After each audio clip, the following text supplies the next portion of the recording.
The City of Southport Board of Aldermen meeting, November 9th, 2023, is now called to order.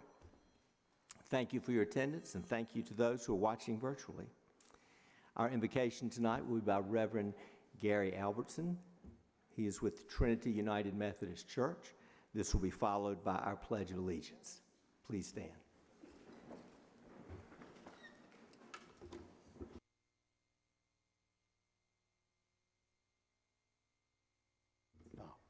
I'll say it again. Good evening.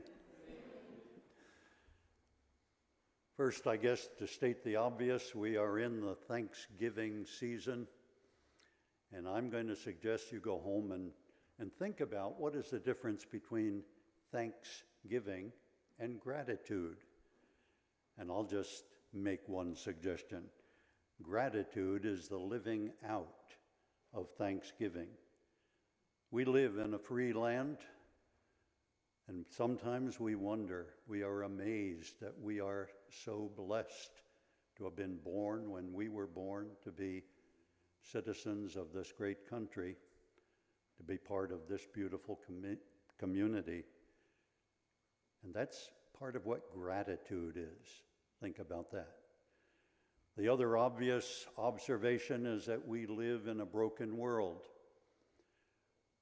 There is the threat of violence, there's suffering, whether it is in Ukraine or Gaza, Israel,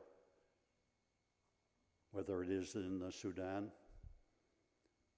And yes, there again, we can be grateful on the one hand, and then we can ask, what in the world can we do about all of that? And I'll remind you of two more things. One is the prayer of St. Francis. Lord, make me an instrument of your peace.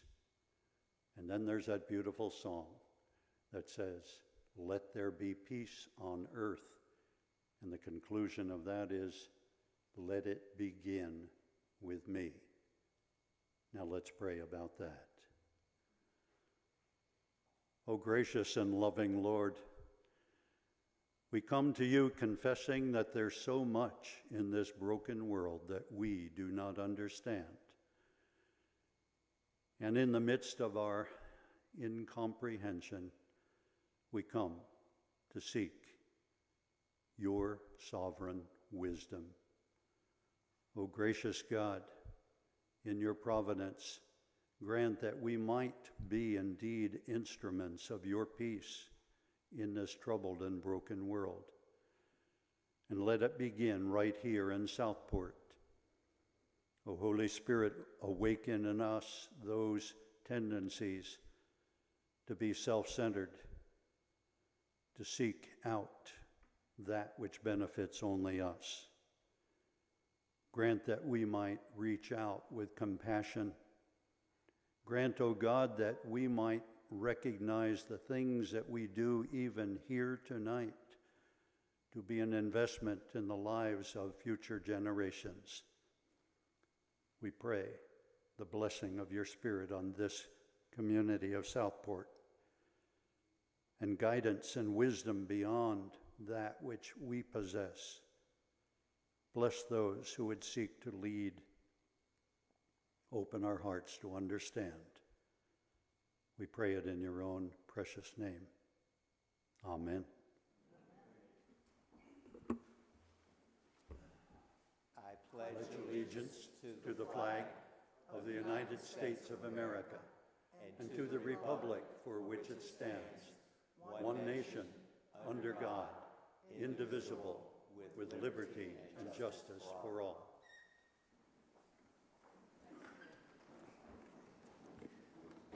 Thank you, Reverend Albertson, an instrument of peace. Thank you for those words, and thanksgiving and gratitude. We are so blessed in Southport, so thank you for that. Item D is public comment. Make sure that you have the microphone on, your name, address, and topic. Madam Clerk. Rose Terry.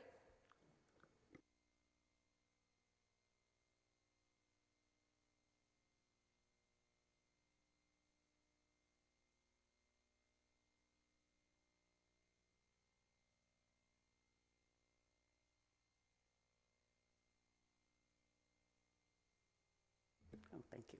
Good evening. I'm Rose Terry, and I have the building that has been reconstructed, under renovation, whatever it is, but thank God it's finished. I'm at 1026 North Caswell Avenue, and I look like I'm a newcomer, but I'm really not, because my grandfather came here at the turn of the century, and my dad did have a business there, and I think I have enhanced the community by finally getting rid of that eyesore that was in the community. I thank you for your patience on that. I have several questions, but I just want to address two things that I'm not quite sure of. Prior to my construction, I went to the planner, and who was that time Thomas Lloyd, and I asked had there been anyone here or anyone had made a petition to close up the alley. And since that time, I have a neighbor who owns the property next door at 1030, has put several structures and things on there, and it's closing up the alley. It was my intent to be able to drive through the alley. However, that's not possible. But my real concern is, if there were a fire, what would the emergency vehicles, what would that look like? And I'm not sure that it would be something that we would desire. In the meantime, when the developer created the houses on Lloyd Street, it's the same configuration. So when I took on the project, I assumed, looking at the plans, that there would be, that the city was encouraging golf cart community to, to help with the traffic. And the houses, the garages are on the back of the houses, and you really can't put a golf cart in between the houses. So that is my concern, and I know you may not be able to answer that. I'm not looking for an answer tonight, but I really wish you could take that into consideration. I have been asking this question since last December, but it has not fully been told exactly what is going to happen. So I would like for that to be done. My second question is that I'm really not sure of the code for RVs, boats, building, etc., and I'd like to kind of clear that up in my head as well. And I know that since you are a growing town and quite an expensive little town, since my granddaddy was here, and I just don't want my neighborhood to look like Sanford and Son, And I think that we should be moving forward, and that's why we do have a code enforcer, and I think that those types of things should be addressed. And if it applies to me or whoever it applies to, then something should be done.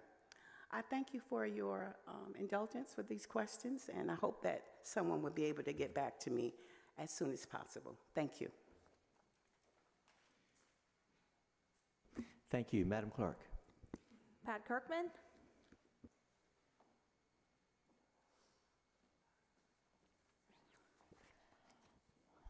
My name is Pat Cookman. I live at 119 Park Avenue. I have 6 words: silent and simple.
Madam Clerk. It's Nate, and I think it's Leonardo. I apologize.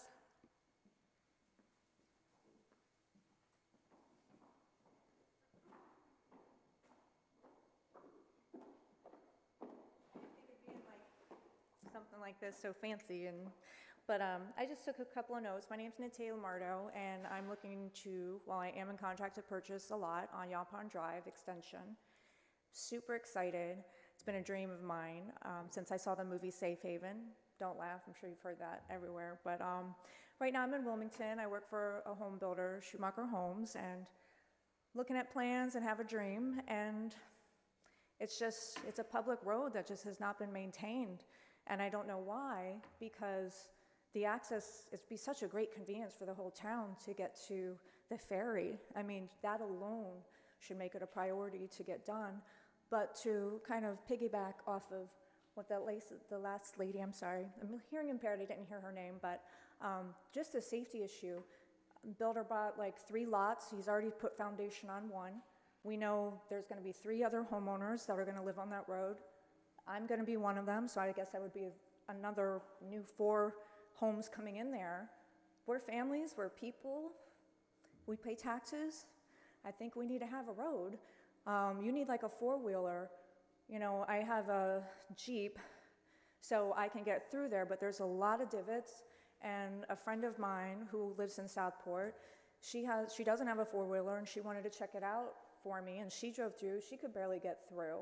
I don't want to not have family and friends come and visit, or I don't want to be worried about being in an emergency and not being, you know, able to be tended to. I mean, I think that if I'm a human and, you know, I'm a person and I have a family and I have a quality of life, that being in this town, I would think that you'd want to protect the people that live in your town and contribute. And I'm confident I would be a great contribution to the town. And I just feel that it's something that should have been addressed, or should be addressed sooner rather than later, because of the new homes that are going to be built and the existing homes there. Like, you can't even drive through it and get to the other side. So the people that live on this end have to go all the way around, and same vice versa. If I want to get to Leonard, I got to go all the way around. So to me, I just feel that there's a responsibility, I think, that the township has to their people. And I want to get things going. So that's why I'm here. That's it. Thank you. Madam Clerk. Bonnie Bray.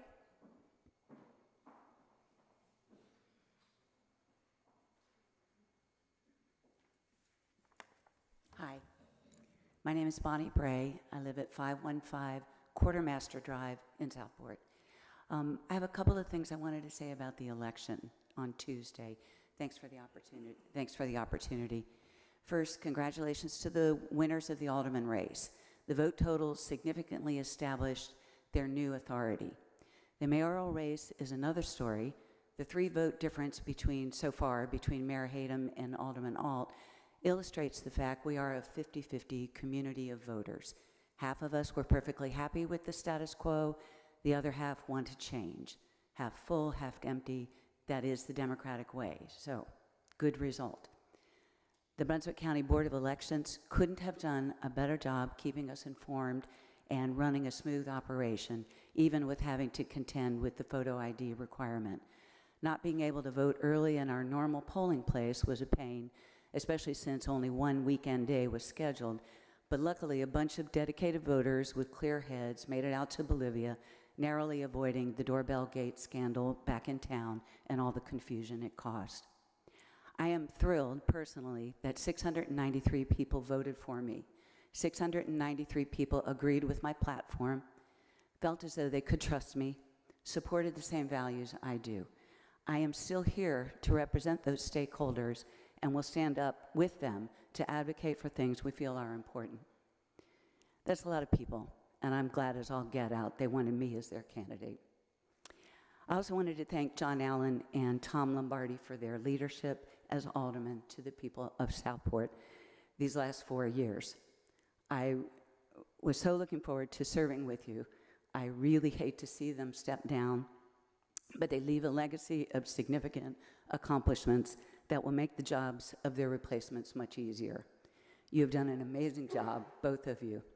Thank you so much. Lastly, although it's not about the election, or maybe it is, I'd like to express my utmost faith in Randy, Kate, and Sydney. I was fired once, so I know a little about what they feel after having dedicated so much time and energy to Southport and its people, the true definition of public servants. No matter their ultimate fate and the outcome of the investigation, no one can deny they earned every penny of their pay and the trust that people have for them. Thank you. Thank you, Ms. Bray. Madam Clerk. That is everyone that signed up, but I do have a letter to read. Okay, before you do, is there anyone else here that would like to speak? Mr. Gordon, please come up if you would like.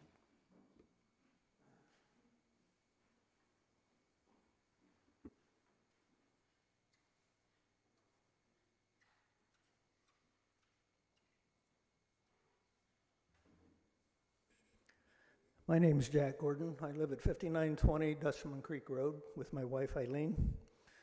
We've been there since 2006. I wasn't going to speak tonight, but when the young lady came up and talked about a road that is in pretty bad shape, I decided, what the heck. Sometimes I think I'm the only person in Southport that cares about our roads, but now I know there's another one. Thank you. I submitted a rather lengthy question to the League of Women Voters to be presented at the forum. It was not.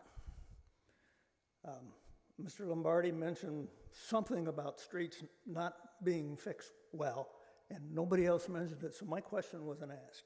I won't try and repeat it tonight, it was too long. But I would like to give you one little anecdote. No, I want to, one more thing. One of the things I wanted to know is there a plan? Now, I've heard we're not going to start digging up roads now, replacing roads now if we got to dig them up. Well, I don't think every road has to be dug up, so I'm wondering if there's a plan to start on those who don't have to be dug up. Having said that, living in Indigo Plantation, I remember when driving down 9th Street was a disaster, and I couldn't wait to get in Indigo because the roads were so good. That's totally flip-flop. 9th Street's very nice now, and so is Atlantic Avenue. And that's about, oh, and House Street, of course, and a little bit of Bay Street. That's about it. A few weeks ago, about 3 weeks ago, EMS picked up my wife to take her to the emergency room. The driver said to her on the way, "I'm sorry I'm driving so slow, but your roads are so bad, I have to drive this slow." Thank you. Thank you. Anyone else? Chief Drew. And then Mr. Miller. My name's Charles Drew. I live at 112 Park Avenue, and I'm not speaking as the fire chief. I'm speaking as a citizen. I want to echo the comments of the young lady that spoke about Yopon Drive. It does need to be developed. I have a lot I own on Yopon Drive, and there have been houses there for many, many years. It has not been developed. It's not been upkept. It makes emergency access terrible. And we do need something done to that road. So I'm in support of the Yopon Drive upgrade or increase or whatever you're talking about tonight. Thank you. Thank you, Chief. Mr. Miller.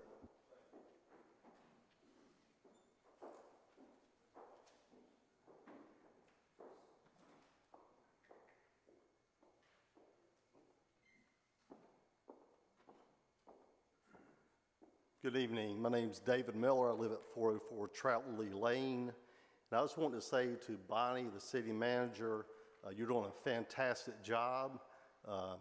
You're staying on course, and I know you've been with many tasks in the last 30 days, and I appreciate you not having no hidden agenda and holding people accountable that needs to be held accountable. So thank you on behalf of, I hope, many citizens. So thank you. Thank you. Anyone else? Madam Clerk. This is from Paul Aswell, the Board of Directors, President, The Landing at Southport. The Landing at Southport supports the City of Southport suspending enforcement of a 2020 change to the City of Southport Unified Development Ordinance from Article 3.12.B4E which states that no driveway, nearest edge, shall be located within 10 feet of a side lot property line. The setback language change was apparently made in error, as prior to the change, the city had no required driveway side lot setback for residential construction. A typical quarter-acre residential lot frequently does not have sufficient space to allow for a 10-foot setback. Setbacks of considerably less than 10 feet are apparent in a considerable number of residences throughout Southport. Last month, the Southport Board of Adjustment notified the Planning Board of the error. To date, the Planning Board has taken no corrective action.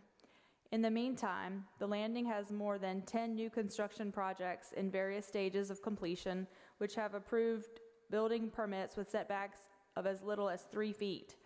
The landing also has a number of new construction permits pending, which will be denied if the 10-foot setback is enforced. Your meeting agenda for November 9th includes an item regarding the UDO standard for driveway setback on residential lots.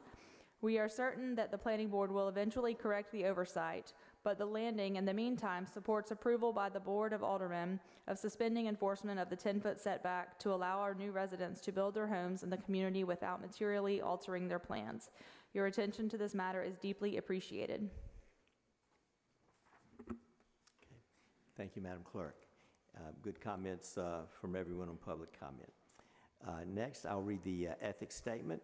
If any members know of any conflict of interest or the appearance of a conflict of interest concerning matters on the agenda, please so state at this time. Any conflicts, Board? Okay, hearing none. Thank you. Item E is approval of the agenda. I recommend approval of the agenda with the exception of item J9, the community building deck project. That is not ready to take action tonight. And item J12, purchase of 1105 North House Street.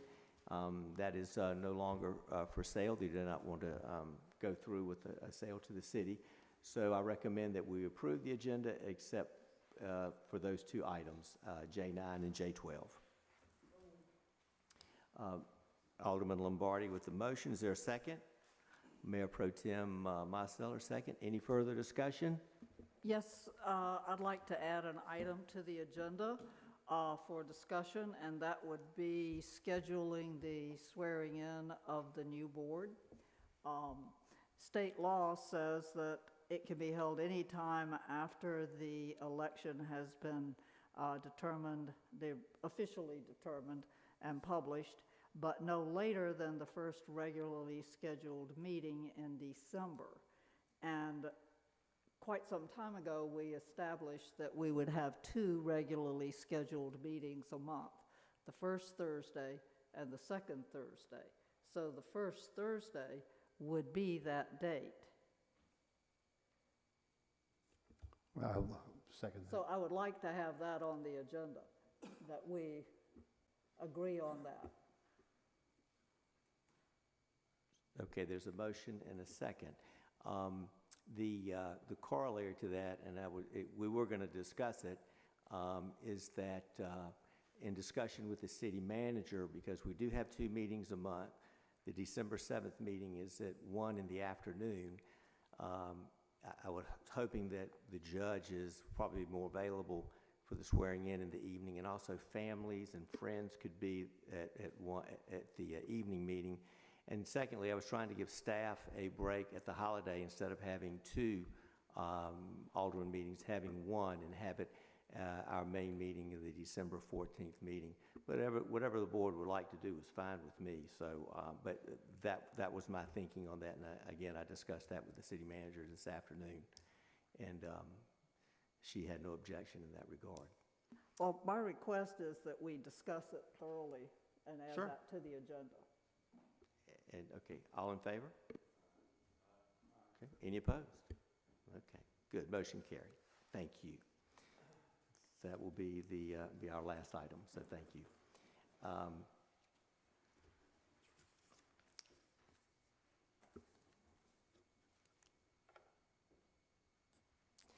Item F, public hearing, and this is on the minimum housing ordinance. It's a public hearing on a proposed ordinance. As we know, some structures could be replaced, some should be demolished. So the ordinance will help the city to abate these structures and conditions, trying to preserve the appearance and character of the city. So it'll address structures that are not up to code and need cleaning up or demolished. So we will not vote on the ordinance at this meeting. We'll be voting on it on the December meeting, depending on which meeting we have, 1, 2, or maybe 3 meetings. So I declare this public hearing open, and I call on Dorothy Dutton, Thank you. Assistant City Manager. Mayor Hayden and members of the board, and the public, of course. So the main topic for the public hearing is why we need a minimum housing ordinance and what that looks like as far as what our program will be. So our current ordinances that we have and are able to use are taken from a couple of different chapters in our code of ordinances.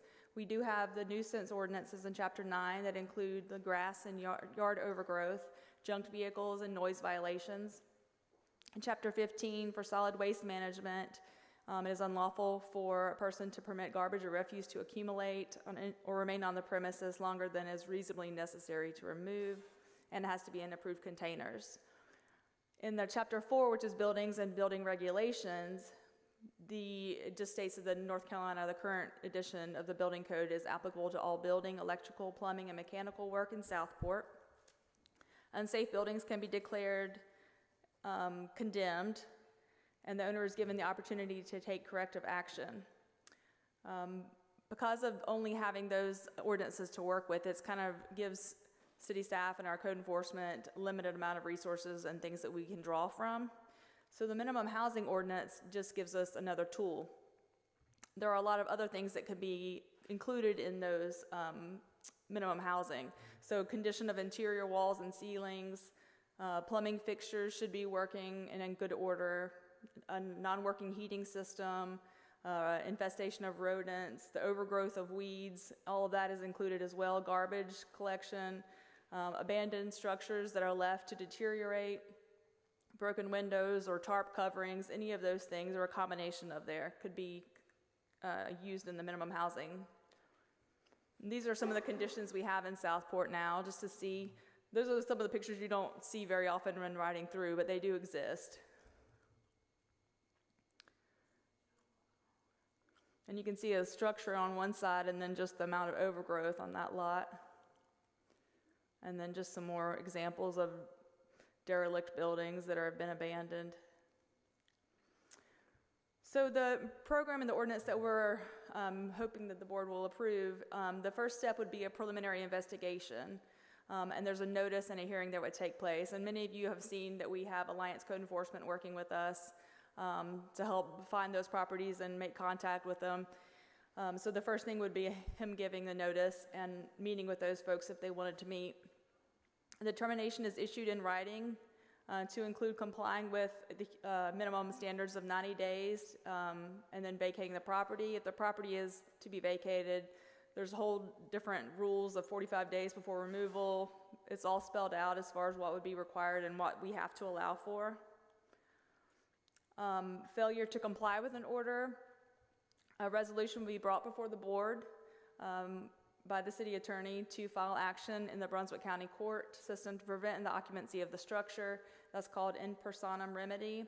And the Board of Aldermen would adopt an ordinance authorizing the inspector to take action to make the repairs or vacated or demolished. And each ordinance gets recorded at the Register of Deeds. So General Statute 160D 1203 says the amount of the cost of any repairs, alterations, improvements, demolition can be filed as a lien against the property. So basically the city would be getting the money back eventually if we had to spend $10,000 to remove a structure. A lien gets filed on the property, and when the property is sold, the city would get that money back. So, and also a benefit of this is that it's not just one violation that's included. There can be multiple together, which makes the case even stronger. And civil action can be used to remove an occupant. Any appeal of this minimum housing violation or ordinance would go before the Board of Adjustment within 30 days of the decision, and every decision of the Board of Adjustment is subject to review with the Brunswick County Court within 15 days. happy to answer any questions that you have. Any questions from the board? Then we'll hear any comments from the public. Any questions, board? Do we know how many of the, what are we calling them, derelict buildings are occupied? I don't have a number of that. Derek Mabe, our code enforcement officer, is here if you would like.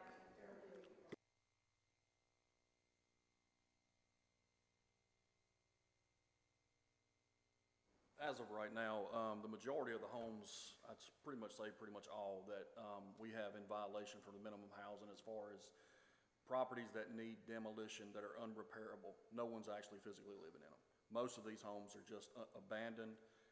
It could be from, you know, someone's passed away, someone's left it here, they live somewhere else. That's the main properties that we are currently working with. I do have some that are in violation for minimum housing that I've made contact with owners, and they're minor fixes that they can make to the properties. I think the question was about how many. As far as, Yes, right now, how many would you say there are roughly? I would say there's at least 15 right now that I have in violation that we could use a demolition on. No, my question was how many are occupied right now? None. Good. My concern is, I don't think anybody deliberately and happily lives in a house in the kind of condition with the standards that we just saw. And if they're living like that, they probably can't afford to do anything. Right. So what would we do for them? But if we don't have any situation like that, then that's a better situation. But we probably need to think about that as an addition to the ordinance eventually. So how is this tied in? And I probably should know the answer to this, but I don't. So if you abandon a house, you haven't been paying the taxes on it. So at what point in time does that, because I'm not familiar how that works. So we knock down the house, there's a cost to that. There's taxes that are due. Eventually, it should be, I guess for lack of a better term, it might be a better word, foreclosed on it. And then the state takes the property? Who takes the property? Well, not all of these homes would have, in some cases, the people are paying their taxes. So it's not necessarily that they're not paying their taxes, it's that they're not maintaining the property. So they may live, you know, in California and be paying their taxes and doing all of that, but not maintaining the home. They probably, in some cases, haven't even seen it. Yeah, I mean, I've dealt with this in other communities. In fact, the property we have in Connecticut right across the street, we were making a complaint. They were paying their taxes. They just, it was a divorce situation and they weren't going to do anything with the house. But what ended up happening after 3 years of the city having to try to go through the court system, the city ended up going down, demolishing the structure and putting a lien on it. And you don't foreclose, it's just once the property is sold, then the municipality gets their money back. Thank you. And that, just to add to that, I think there is a ranking of who gets paid first.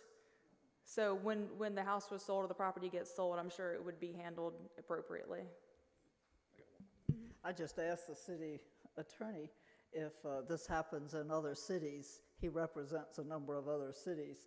And what was your answer? Yeah, almost all of them do. And actually, I was kind of surprised that Southport didn't have it already there. But sometimes we don't have this when it's not a problem. And but again, I'll echo the assistant manager's comments about just another tool to give to the city to help some of these really bad buildings.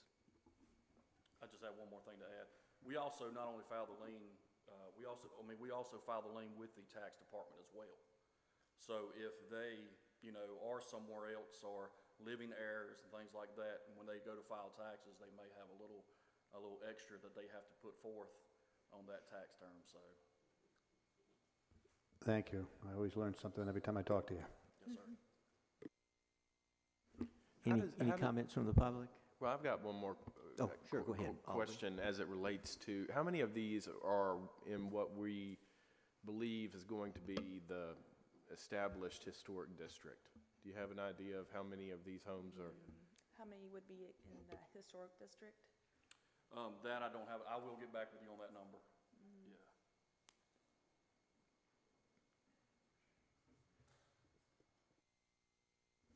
Okay, board, any other questions? Okay. Any comments from the public? It's a public hearing, so now is your opportunity to speak, ask a question, or not a hot topic. Okay. Anything else, Assistant City Manager? No, sir, thank you. Okay, all right. I declare this public hearing closed, so thank you. And this will be on the December agenda board for you to vote. Next item is item G, the consent agenda. And on the consent agenda, item 1, G1, is the disposition of surplus police vehicle, and there's a resolution to recommend an exchange of a police vehicle that is not being used for ammunition that Bald Head Island has that they don't want, but can be used by the city. So we're trading something we don't need for something that they don't need and we can use. And so it seems like a fair trade, and it's in your packet. And so that's the first item. And then items 2, 3, and 4 are minutes from our regular Board of Aldermen meeting, October 5th, 2023. And then the closed session from October 5th, 2023. And the minutes from the Board of Aldermen special meeting, October 11th, 2023. So I will entertain a motion. Alderman Allen, is there a second? By Mayor Pro Tem. Any further discussion? Okay, all in favor? Aye. Okay, approval of consent agenda. Thank you very much. Item H1, final presentation, build-out study, and that's from the Cape Fear Council of Government, Wes McLeod.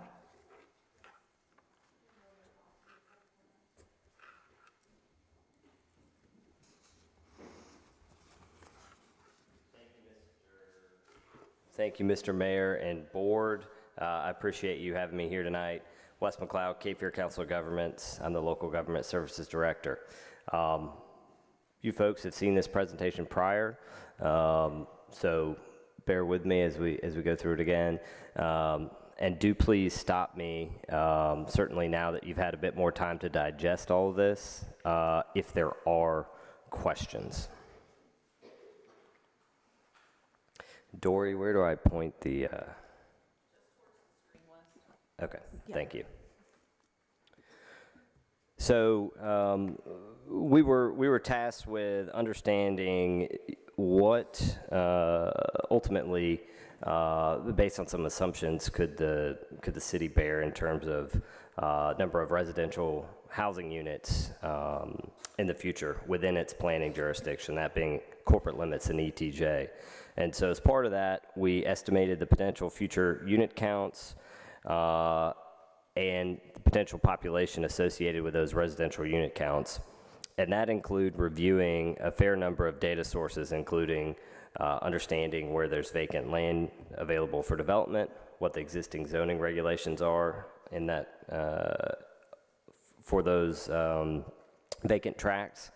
Understanding at the time when we were brought on any issues with water and sewer capacity, county tax data, environmental features and constraints, looking at aerial photography, and basing all of this, at least the population, on your existing persons per household census data.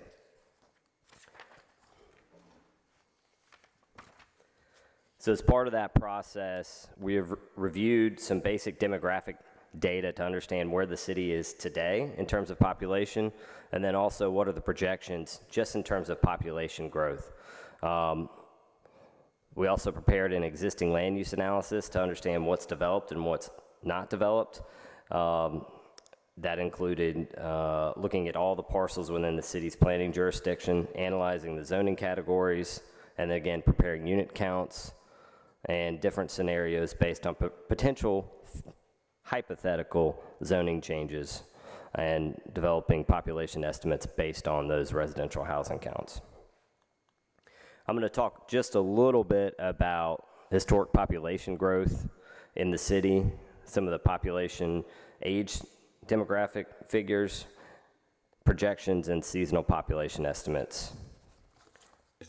In terms of population growth, The city's grown rather rapidly over the last 20 years, nearly doubling its population from 2000. Now, a lot of that also has to do with the amount of annexation that occurred in the early 2000s. And similar to a lot of local governments in the region, were expanding their corporate limits and taking in new residents. Nevertheless, you've increased your population by approximately 1,800 folks over that time. And that's just within the corporate limits, and that's our full-time resident population. Similar, Brunswick County is also at that same amount of time, and this is all natural residential growth. The county can't expand its boundaries, so there is literally 70,000 more people living in Brunswick County now than there were in the year 2000. That equates to about 280 folks per month in Brunswick County over the last 20 years, which is quite astounding. City of Southport's added approximately 7 new residents a month the last 21 years. Collectively, in the town of Charlotte, just as a similar town aspect, they've added 11 new residents over that same time per month of the last 21 years.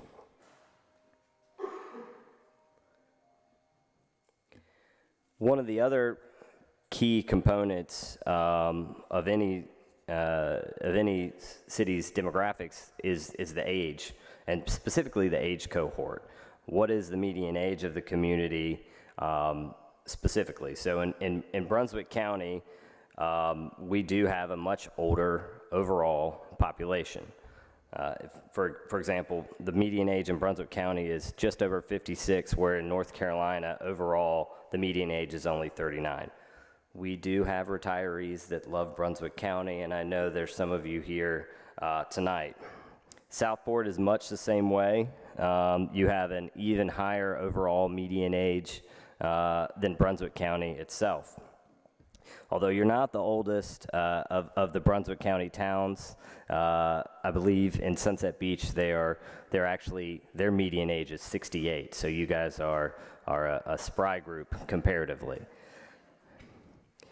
The thing that I do want to point out here is that overall in Brunswick County and in Southport, you know, the portion of your population that is above the age 55 is nearly double the percentage as it is statewide. And so that's just something to pay attention to and understand. And as you all know, as elected officials, there's certain different needs that an older population may have than a younger population.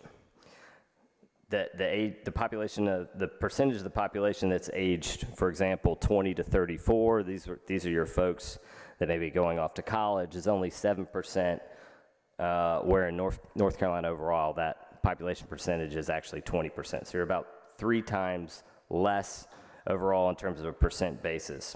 There's various reasons for that, but I do think as you engage your new consultant as part of your comprehensive plan, I think it's something that you guys should look into a bit, because some of the younger age groups are often coveted for attracting businesses and economic development.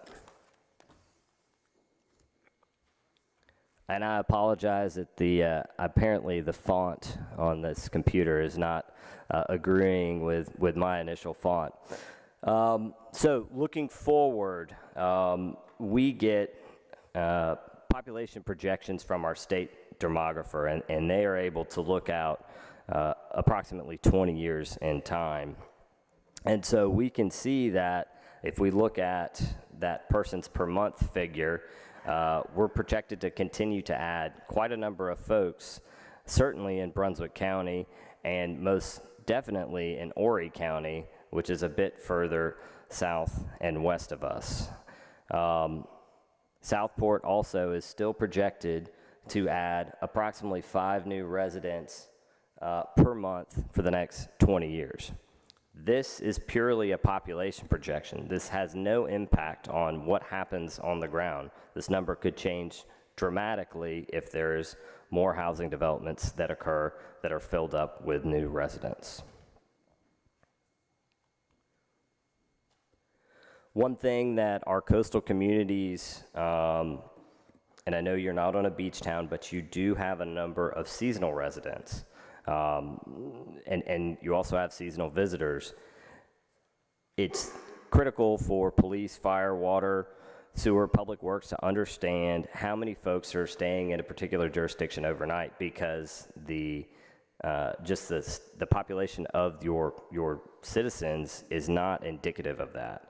And we would estimate in the summer months, you've got nearly double what your census population actually is. It's probably somewhere close to 10,000, depending on the month. Now, that's probably not in January or February, but that's, your May, June, July type months. And I think that's also another important figure for economic development purposes, where someone may just see, oh, Southport only has 4,000 residents. Well, in actuality, we got possibly 10,000 people walking around with the ability to spend money at our local businesses. All right, moving into the actual build-out portion of this. Again, I won't restate this, but we did a full-blown analysis of every parcel in the city's planning jurisdiction, corporate limits, and extraterritorial jurisdiction to understand what's on the ground today. Of the city's jurisdiction, approximately 1,700 acres are developed at present. That's roughly half of your jurisdiction, with another 2,200 acres or so that remain undeveloped. And you can see on this map, I'll try to speak loud, the vast majority of that undeveloped land is actually in the city's extraterritorial jurisdiction. It's not in the corporate limits. So what that means, if there's a housing unit that's built in that purple area, they're not actually a Southport resident. They're not calculated as part of the census population. But we all know that they're a de facto Southport resident, even if they don't vote. They're coming to businesses, they may come to these meetings, etc. This is just a zoomed in area of developed and undeveloped within the city's more core, downtown, historic core. And there is isolated pockets of undeveloped land, but for the most part, it's largely developed. There will be some infill development here and there, but there's not going to be large tracts of land that are available for development within your primary core. Of the developed land use types, the vast majority of your land that's developed is for a single family use type. That's very common, particularly in southeastern North Carolina. You've got a little over 1,000 acres that exist that is dedicated to single-family residential uses. One thing that I'll point out that's a bit odd for a city of your size is the amount of commercial development that you have. And that's because you have a lot of folks from Brunswick County proper coming here to use your commercial services. And so you have an outsized amount of commercial acreage that is available.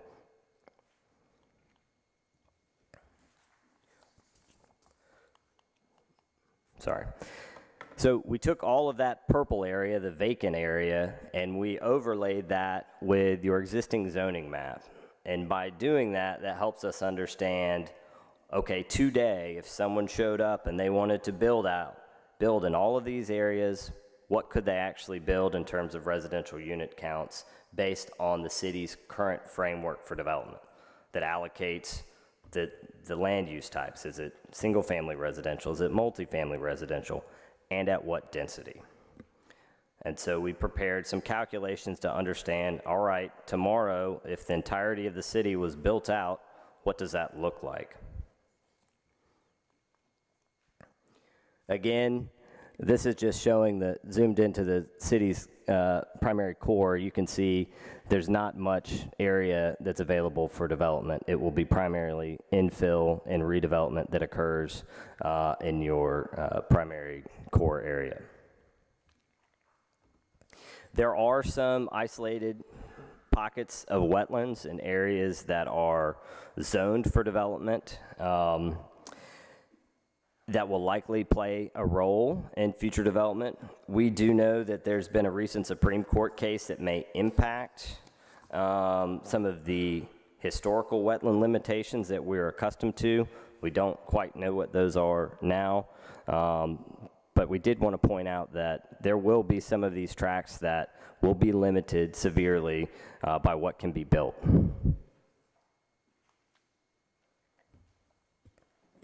It's really hard to see this one on the screen, but I will just mention this. Of your vacant land, based on zoning district, the largest area is in fact open space, which we know is not suitable, does not permit any development.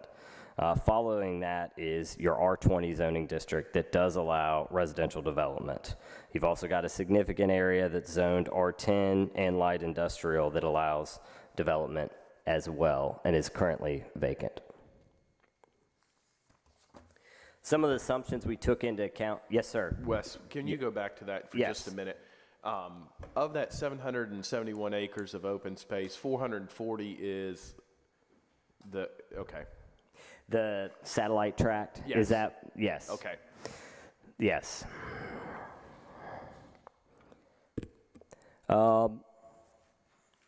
Okay, so the assumptions for this build-out analysis were that there is going to be available wastewater capacity to support future build-out, and presumably that may have been sorted out a bit better than it has in the past, due to the recent agreement with the county. We also don't have a time horizon allocated to this. I can't predict when these housing units will be built. And in fact, I would say that in my lifetime, you will likely not see this amount of build out that's projected here. You may have a different type of use type, multifamily or whatever it may be, that gets you to this count, but you're not going to build out all this vacant acreage in Southport in the next 50 years, would be my guess. Market absorption of those residential units will be the driver of build out and growth. We also did not contemplate or try to guess about how additional units will come from redevelopment. That's a really hard thing to do, but you can imagine that there will be some areas that are currently developed for residential or mixed use or commercial that will be built back at a higher density. Maybe not tomorrow, but maybe in 10 years or 20 years. And then within those larger residential zoning districts, R10 and R20, we only utilize 70% of the acreage to account for future unit counts, because we know that approximately 30% of that is going to be dedicated to open space, utilities, roads, et cetera. So it's not exactly fair to just say, well, if you've got 100 acres, all of it's going to be going to housing lots. That's just not how it works. I won't go through this table, but this is a matrix of the zoning district, the use types, and then the assumption criteria that allows us to get to the number of residential unit counts. There's an example here that just shows how we go about looking at this. I'm not going to go into this in great detail either.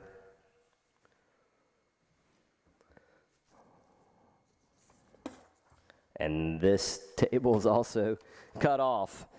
So what I'll tell you is the number that we came up with based on your existing zoning framework would allow for, at build out, again, assuming all this vacant acreage were to be built out, approximately 4,652 new residential units.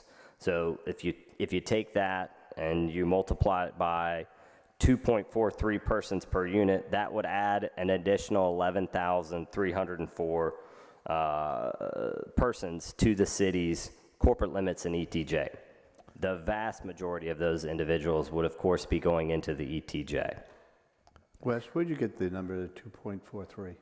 2.43 is what the census calculates that the average household here in the city of Southport has 2.43 persons per household. So it's their estimate. I don't know, that could change. And in fact, we've been trending to a lower persons per household over time. Is that? Yes, so it's based on what we currently have in Southport now. Because we had 2 contractors come in here and used, I think, the number 1.65, which is what they were projecting per household. And I thought that was grossly underestimating the number of people that would be living here. So I just wanted to find out how this sounds more realistic, because it's the number I basically have heard forever. Yes, and remember, when we're talking about a residential housing unit, that could also be a condo. That's a 600 square foot condo, and that's why. But you're doing it but average of 2.4. That's correct. And they were using I think 1.65 or 1.63, something like that. That's correct. And certainly if you're tending to build more single-family residential properties, the number is going to be higher. If you're building more multifamily, the number is going to be lower. We use the census estimate because I can't come up with an estimate myself that's better. Thank you, sir. So, again, based on your existing framework, that would be approximately 4,600 units. That could equate to, nearly tripling the city's corporate limit population if those housing units were actually annexed into the city. We did look at a couple of assumptions. We know that there is certainly a fair amount of land that's zoned for light industrial. I don't know this for certain, but we would anticipate that will likely be moving into some other zoning category or district in the future, or there may be requests for some type of residential development. And also, potentially the allowance for some type of residential development within your highway commercial district, which has happened in a lot of jurisdictions in the area. And the other thing that we wanted to point out is, well, what happens if there were some legislative preemptions that have been proposed, and that would have a mandatory increase in the density of your residential zoning districts? What does that look like? And so if we take into account those hypothetical changes, you would nearly double your build-out figures. And so it would go from 4,652, and you would add basically another 4,651 housing units on top of that. So you could have a pretty substantial increase in your number of housing unit counts based on zoning changes.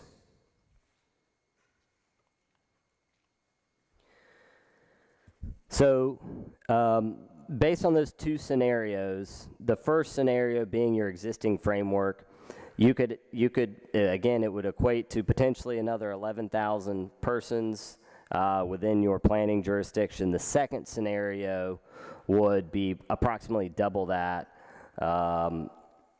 You would add basically 22,000 individuals in the future in your planning jurisdiction. In terms of wastewater, the first scenario would be you would need approximately 1.4 million gallons per day to accommodate that, and the second one would just be a hair over 2 million gallons per day, and that's based on the current NCDEQ estimates of basically we estimated 3 bedrooms or 300 gallons per day per housing unit. That's, again, a rough estimate, but that's the figure that we would use as a napkin estimate, if you will.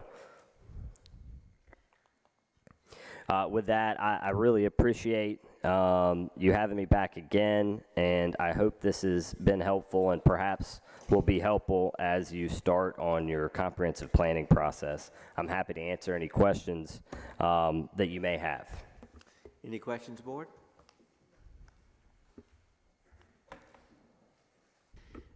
Thank you so much, Mr. McLeod. It's always good to hear from you and listen to your presentations. They're always excellent. Thank you all.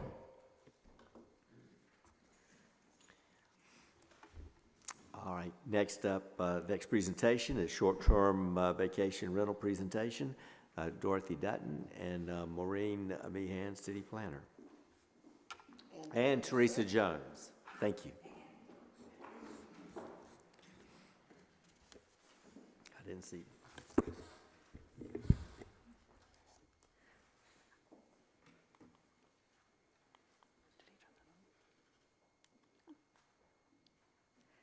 All right, good evening, Mayor, members of the Board of Aldermen. This is going to be a presentation on short-term vacation rentals as requested at the October 5th regular meeting. There were some questions brought up that wanted to be some clarifications, just where we are with our short-term rental program itself and also how we are enforcing it, and there were some other questions. So this evening, we're going to do a quick outline for you.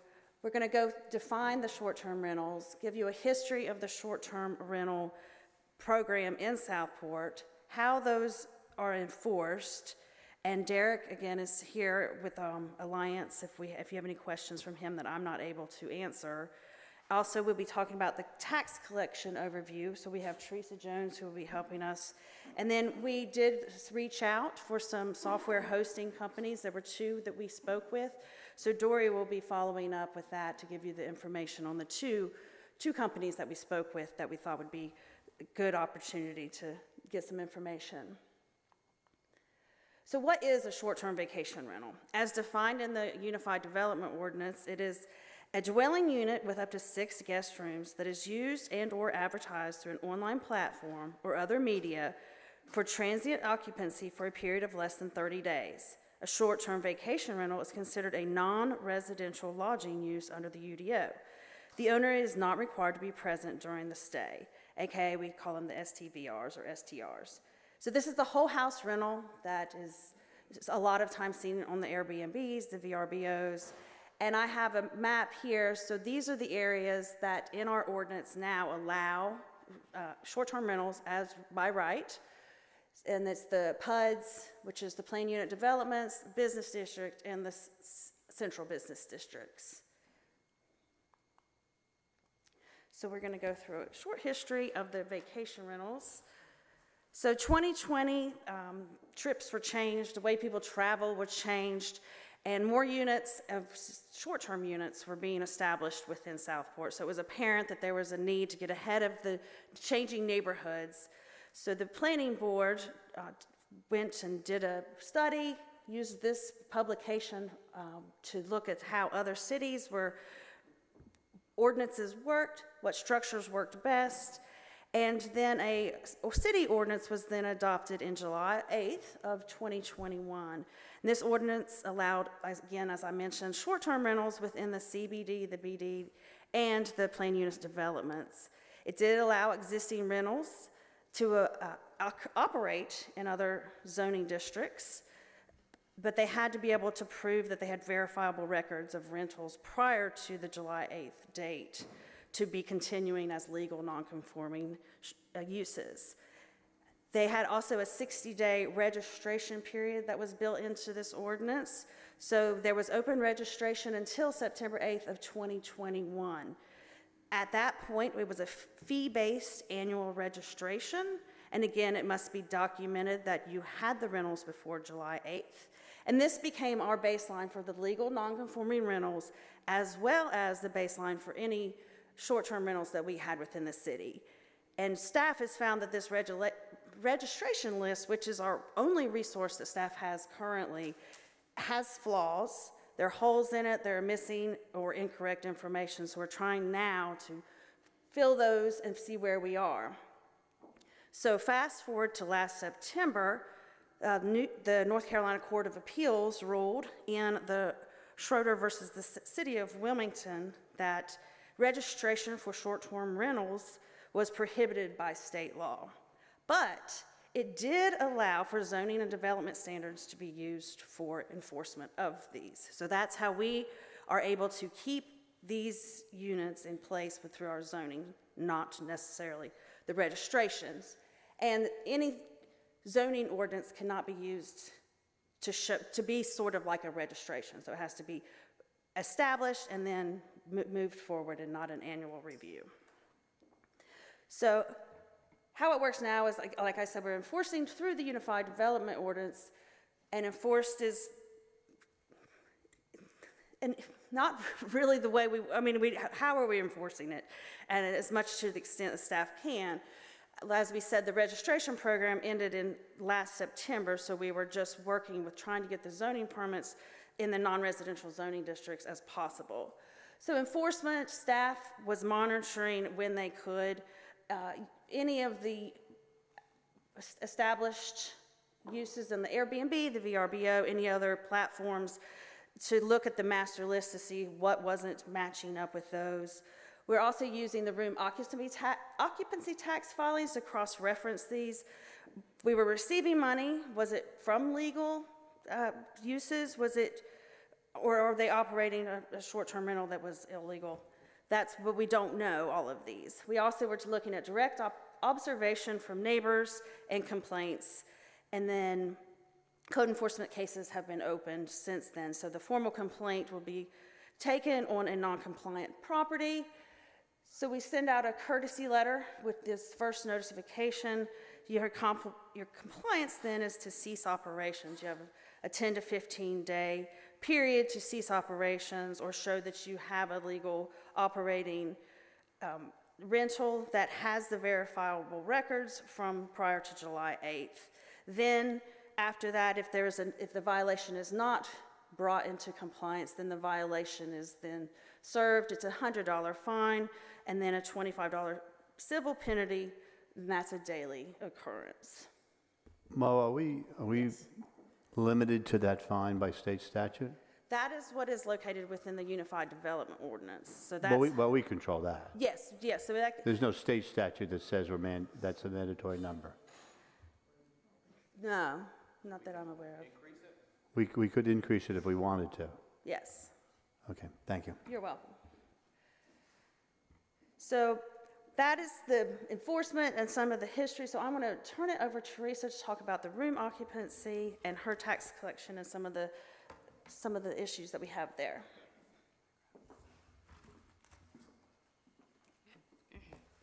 The City of Southport is allowed to levy a 3% room occupancy tax for anyone who leases or rents their room for less than 90 continuous days. If you can use your house if you use it for 15 days or less annually, then you don't have to be taxed on that. But if you do rent it for less than 90 days, most people do it for weekends, daily, weekly, they are required to submit the room occupancy tax report. It's required every month to be reported, even if you don't have any tax. I mean, it didn't have any rentals, you still have to report it, and that's you testifying that you didn't have any rentals, so you're not just forgetting to submit it. It is a 3% tax. It's a pretty easy form. It's on our website. It's available in our office. We fax it to people if they request it, and it's due on the 15th of the month, and even if there's not any income.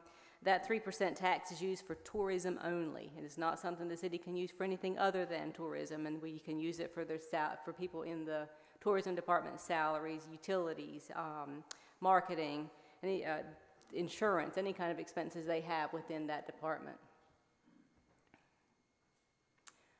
We have on the list right now, we get reports every month, and there are approximately 50 individuals that do report. A lot of those are hotels. Some of our hotels in the area report.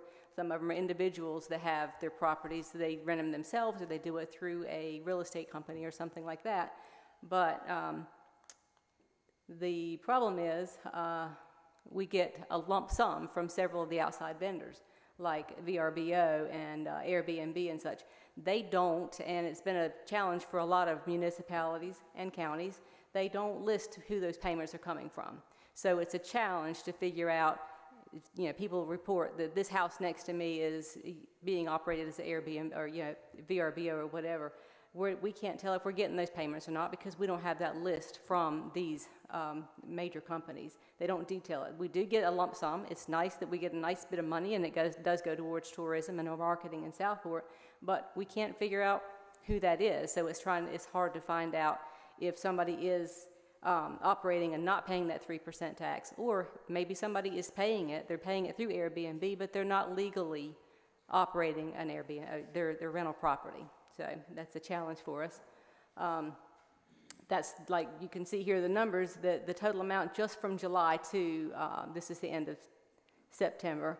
October's are just starting to trickle in. We have collected over $68,000, and of that, $24,000 of it was from these major companies. And that's 35% of what we're collecting, and we can't find out exactly what where those properties are located. So trying to find that property, the tax, and being able to make sure we're collecting what we should be is a challenge, and also finding out who is operating that shouldn't be. I guess Dory added these slides just to kind of give you an idea of what our taxes have been for the last several years. The last slide there, the 23, actually is a little bit more than what it actually includes some that was collected for October that we didn't include in the other number. Is there a reason why, do they settle up towards the end of the year? Is there a reason why this is so much lower? Well, it's the fiscal year, so this is just from July. Okay. Yeah. Thank you. Mm-hmm. So, and Dory's going to tell you about the options that we've looked into. Thank you very much. So we had intro meetings with two software companies, Granicus and GovOS. I think there's a slide later about it, but there have been articles recently in the local newspapers about Sunset Beach contracting with GovOS. The difference right off the bat is that they don't prohibit short-term vacation rentals. So the fact that they're going to be getting $725,000 more is because of that reason. So GovOS, they focus on the three main components, which is the property license and tax.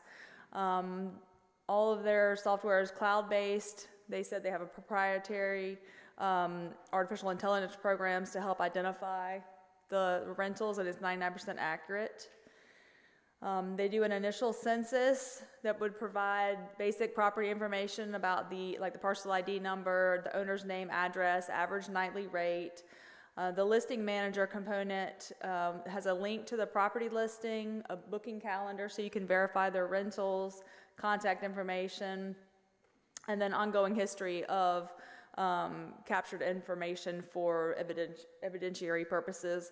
And there's also a complaints dashboard where I believe the public can go on to the website and make a complaint. We can also make complaints, and we can call. There's a bilingual 24/7 number where you can call. They do have a tax filing module that allows property owners to file their own taxes periodically based on the parameters the city set. So if we wanted to do a monthly, quarterly, or yearly, it provides a detailed report. The remittance audit tool, so property owners can provide proof that their occupancy tax was paid. If it gets mailed in individually, they can just provide a copy of where they sent it. And their existing users are Bald Head Island, Sunset Beach, and then there wasn't a lot local, so Oceanside, California. Granicus was the next company we spoke with, and we had looked into them last year, I believe, as well. So the first thing they do is understand that the local market, the size and the scope of short-term vacation rentals in the area and the community.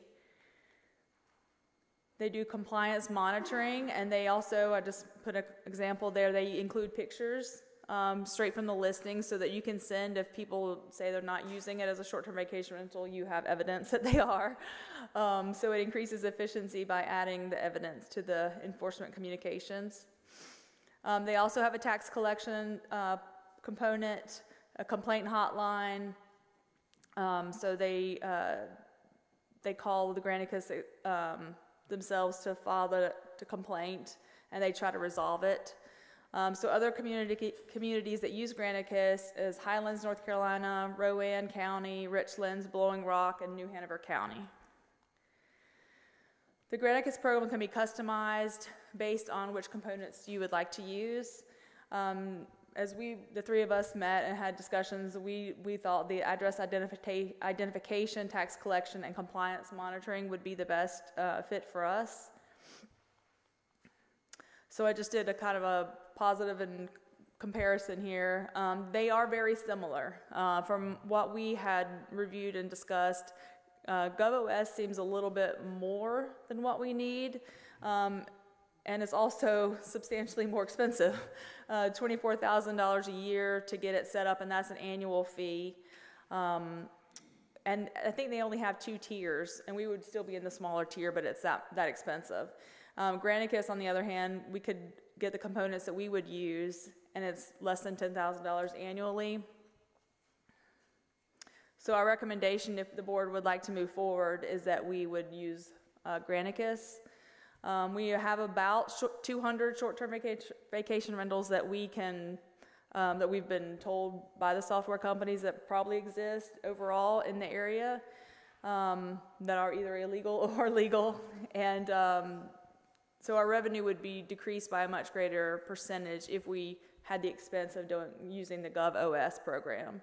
It's more complicated than what we would need, and it's also, just from the conversations we've had with them, they're very focused on registrations or licenses, and we try to stay away from that. So Granicus overall seems like a better fit. Staff recommends that we continue to enforce the zoning ordinances that we have, and maybe contract with Granicus to assist in locating all the short-term vacation rentals in the area, and revise the city's website with the correct information that we would move forward with. Have we called any of those jurisdictions that use the company that you're suggesting we consider? Yes, we have. And so, didn't you say, maybe I got the number wrong, the number I thought I heard you say is that we have 50 short-term rentals now? I believe that's what we've received tax.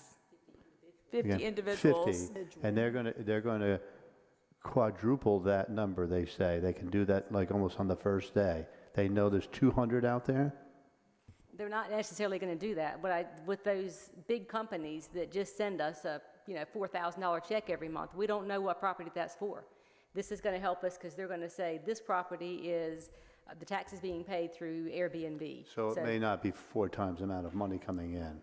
And when you talk to those other jurisdictions, on the first time, the first 6 months they used it, they saw a significant increase in identification of both the lump sum money and how we figure out who that is, and additional monies?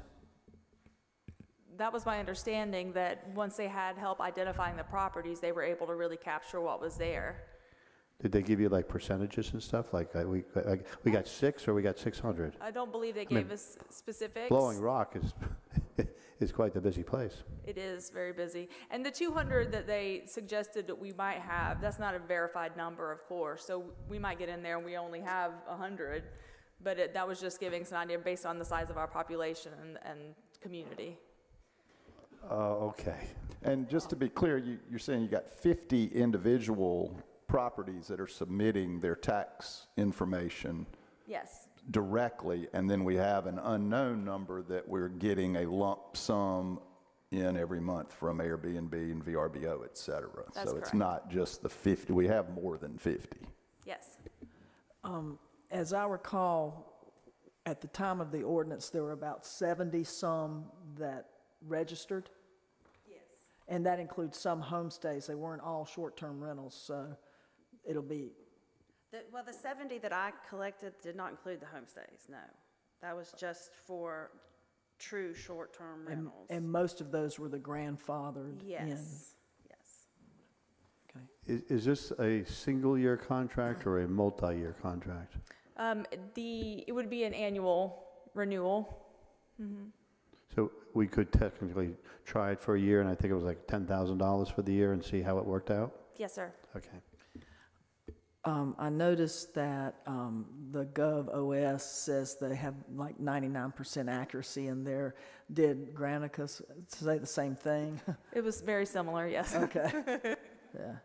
And then I thought the remittance audit tool was interesting, and so could both companies have that tool as well? Do you know? I believe they both do have an audit type program, and that's something, it might be a different component that we didn't really talk about. We actually have another demo scheduled next week. I think it's next week.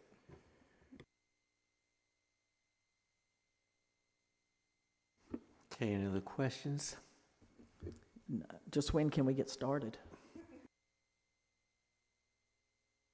We actually have a proposal from both companies.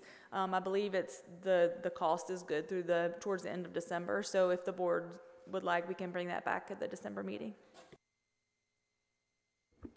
Thank you. That'd be excellent. Thank you.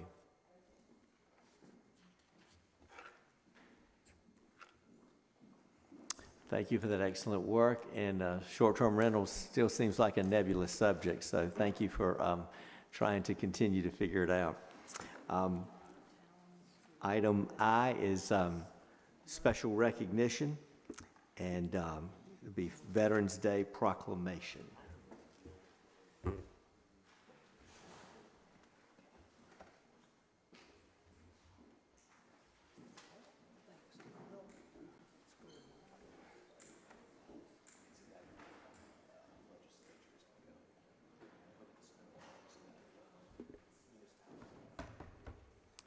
City of Southport proclamation in recognition of Veterans Day, November 11th, 2023. Whereas the freedoms we enjoy as Americans have been purchased and maintained at a high price throughout history, and whereas since the establishment of the original 13 colonies, Americans have been willing to fight and die to preserve their individual rights as guaranteed in the United States Constitution and the Bill of Rights. And whereas we owe a great debt to those who have served in defense of this nation, and whereas throughout the generations their sacrifices have preserved our unique form of government dedicated to human rights and respect for the individual, and whereas for many that sacrifice ended in permanent injury or death, yet their spirit remains in continued preservation of our freedoms and the promise of liberty established as an example for all oppressed persons of the world. And whereas in honor of these dedicated men and women, we pledge continued defense of our nation so that their sacrifice will stand before the entire world as a tribute to the spirit and determination of people dedicated to the principles of freedom and democracy. Now, therefore, I, Joseph P. Hatem, M.D., Mayor of the City of Southport, do hereby call upon the citizenry of the City of Southport to participate and to observe the 11th hour of the 11th day of the 11th month with expressions of gratitude to all veterans known to them, and to further extend this gratitude to the families of deceased veterans, and to solemnly remember the sacrifices of all those who fought so valiantly on the seas, in the air, and on foreign shores to preserve our heritage of freedom. Let us reconsecrate ourselves to the task of promoting and enduring peace so that their efforts shall not have been in vain. Dated this day, November 9th, 2023. If our veterans, please stand. Any that are here, please stand.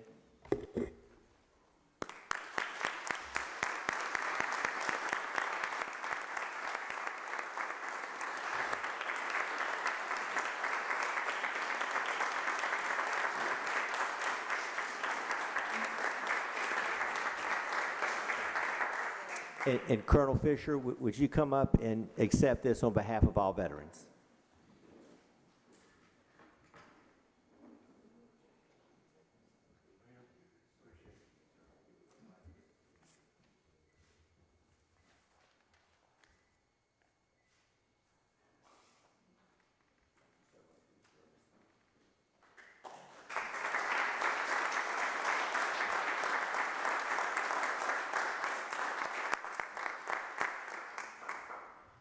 Yes, we thank all our veterans. God bless every one of you.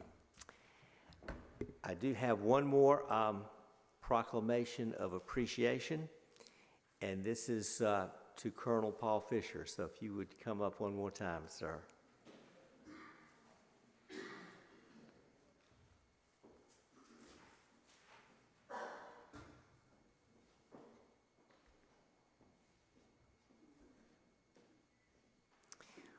whereas Colonel Fisher, Southport native, has served the city for many years, and whereas he has announced his plans to retire in December 2023 and is being honored for his loyal and dedicated service as once an alderman and the Southport Commissioner of Electricities for 30 years. And whereas the performance of his duties and responsibilities were always characterized by his commitment to serving the community, and now therefore be it resolved that the City of Southport expresses its sincere appreciation and wish Colonel Fisher continued success in life's pursuits. Be it therefore resolved that I, Mayor Joseph P. Hatem, urge all citizens to join in acknowledgement of grateful appreciation for a lifetime of unselfish and dedicated service to the Southport community. November 9th, 2023. Thank you very So much. that's and I have something else for you too. I have this, and take that.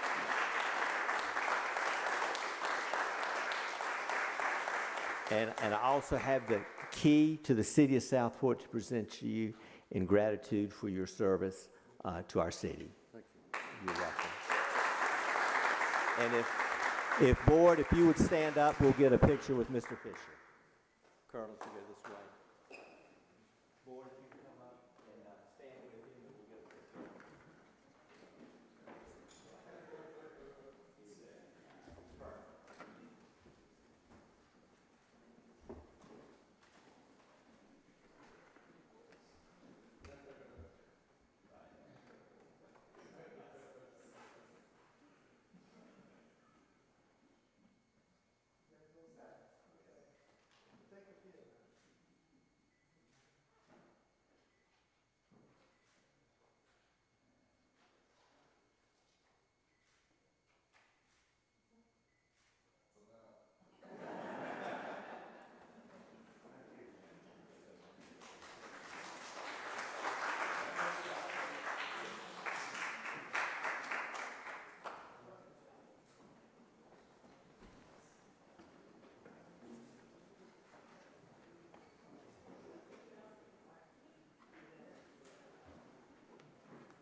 As stated earlier, we'll go to our agenda, item J1, and you know, this is going to be Mr. Fisher's last month, and I'll read his letter.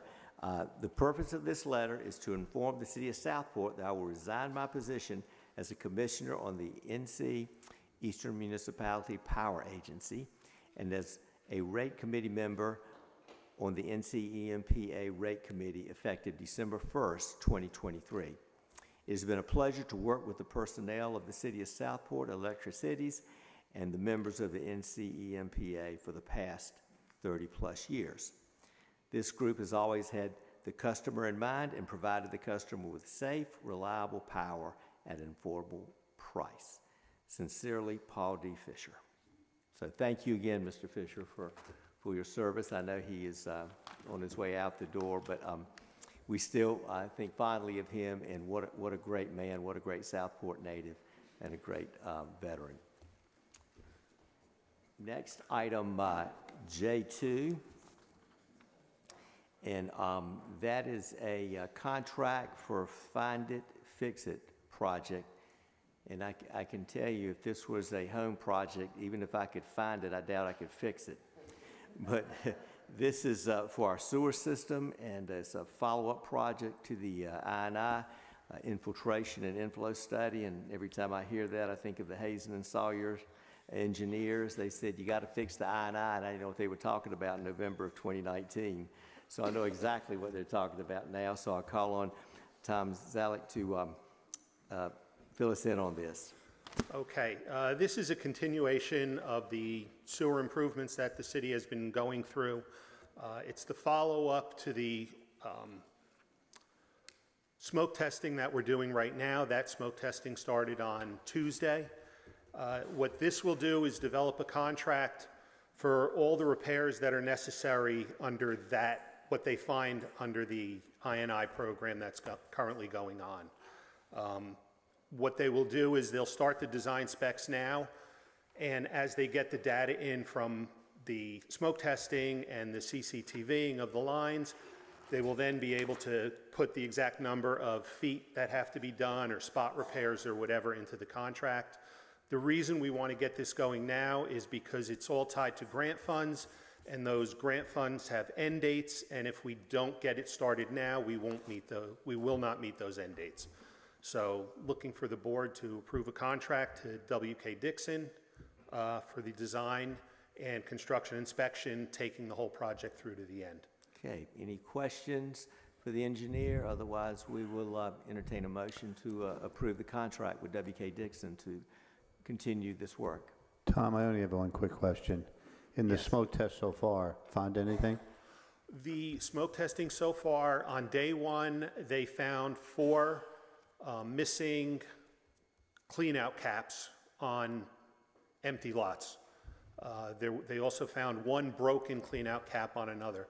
That's basically what they've been finding, is just missing clean-out caps. Nothing more than that. No broken pipe or anything. No smoke coming up through that or anything like that.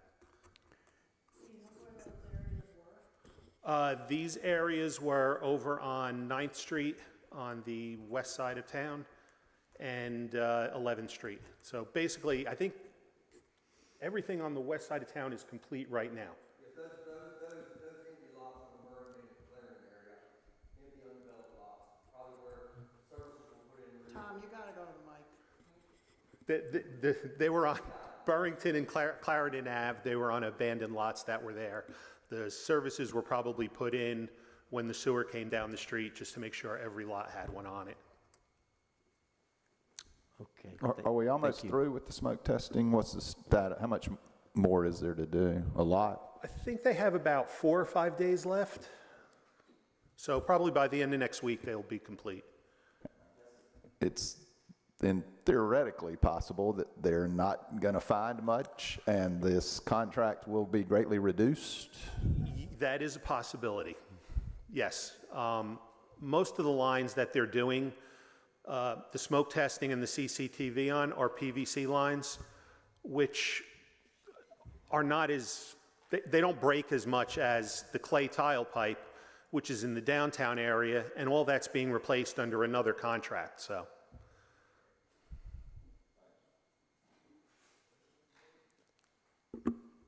Okay, any further questions? Okay, I'll entertain a motion. I would make a motion to approve the contract with WK Dixon for sanitary sewer Find It, Fix It project and authorize the city manager to sign the contract. Okay, is there a second? Second by Alderman Lowe Davis. Any further discussion? Okay, all in favor? Aye. Any opposed? Motion carried. Thank you. Thank you so much. Great project.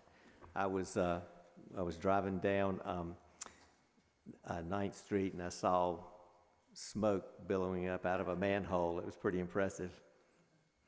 Great project. Item J3, that is the Yacht Basin Dredging Contract Extension. This is a discussion and then we'll have a motion and a vote. And I call on Jamie Pratt with TI Coastal Services. Thank you. Thank you all so much for having me here tonight. I haven't been here before, so just really quick rundown. My name is Jamie Pratt. TI Coastal is our company. We're based out of Wilmington, have around 21 people working, primarily coastal engineering and survey work. We've done a ton of work locally with engineer of record for the town of Topsail Beach. We work with Figure 8 Island and work with most of the other engineers that manage the beaches in Brunswick County and Pender County as well. This is a continuation of a contract to work on and finalize a dredge project and obtain permitting for the yacht basin. It's badly shoaled in. To date, we have conducted a preliminary survey of the yacht basin, coordinated the dredge design with the Corps of Engineers to determine what the allowable dredge depths would be, calculate volumes for the project, and then start looking at potential disposal site areas for the material. That's the biggest problem recently, is where to take the material and where to put it. The Corps 4, 5, 6 years ago passed a law that basically said you can't place material inside their easements on the disposal sites. So disposal area 277, which is right at the confluence of the Cape Fear River and the Intercoastal Waterway, ideal, it's right across, but it's not a viable source for us to use right now. We're in conversations with the Corps to try to come up with a long-term plan to use that site, but that is going to be a work in progress. So we've talked with them. There is another site that's about 8 miles down the waterway, DA 281, that's on, I can't think of the name of the road right now, but the second bridge that comes over to Oak Island, there's a big ponded area that they used as a sand source for a project on Oak Island years ago that is available and currently has capacity to place material into.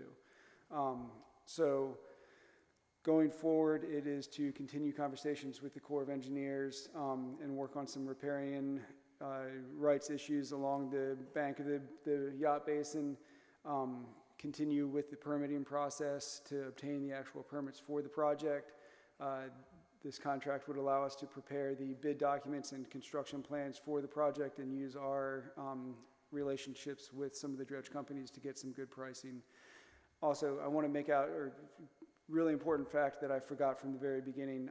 The House Bill 600 that just recently passed called out the yacht basin specifically as being eligible for shallow draft inlet funding, which is a 3-to-1 match. So every dollar that the town would spend, the state would match that at $3. So if you put up $5,000, the town or the state puts up $15,000, you suddenly have $20,000 to spend.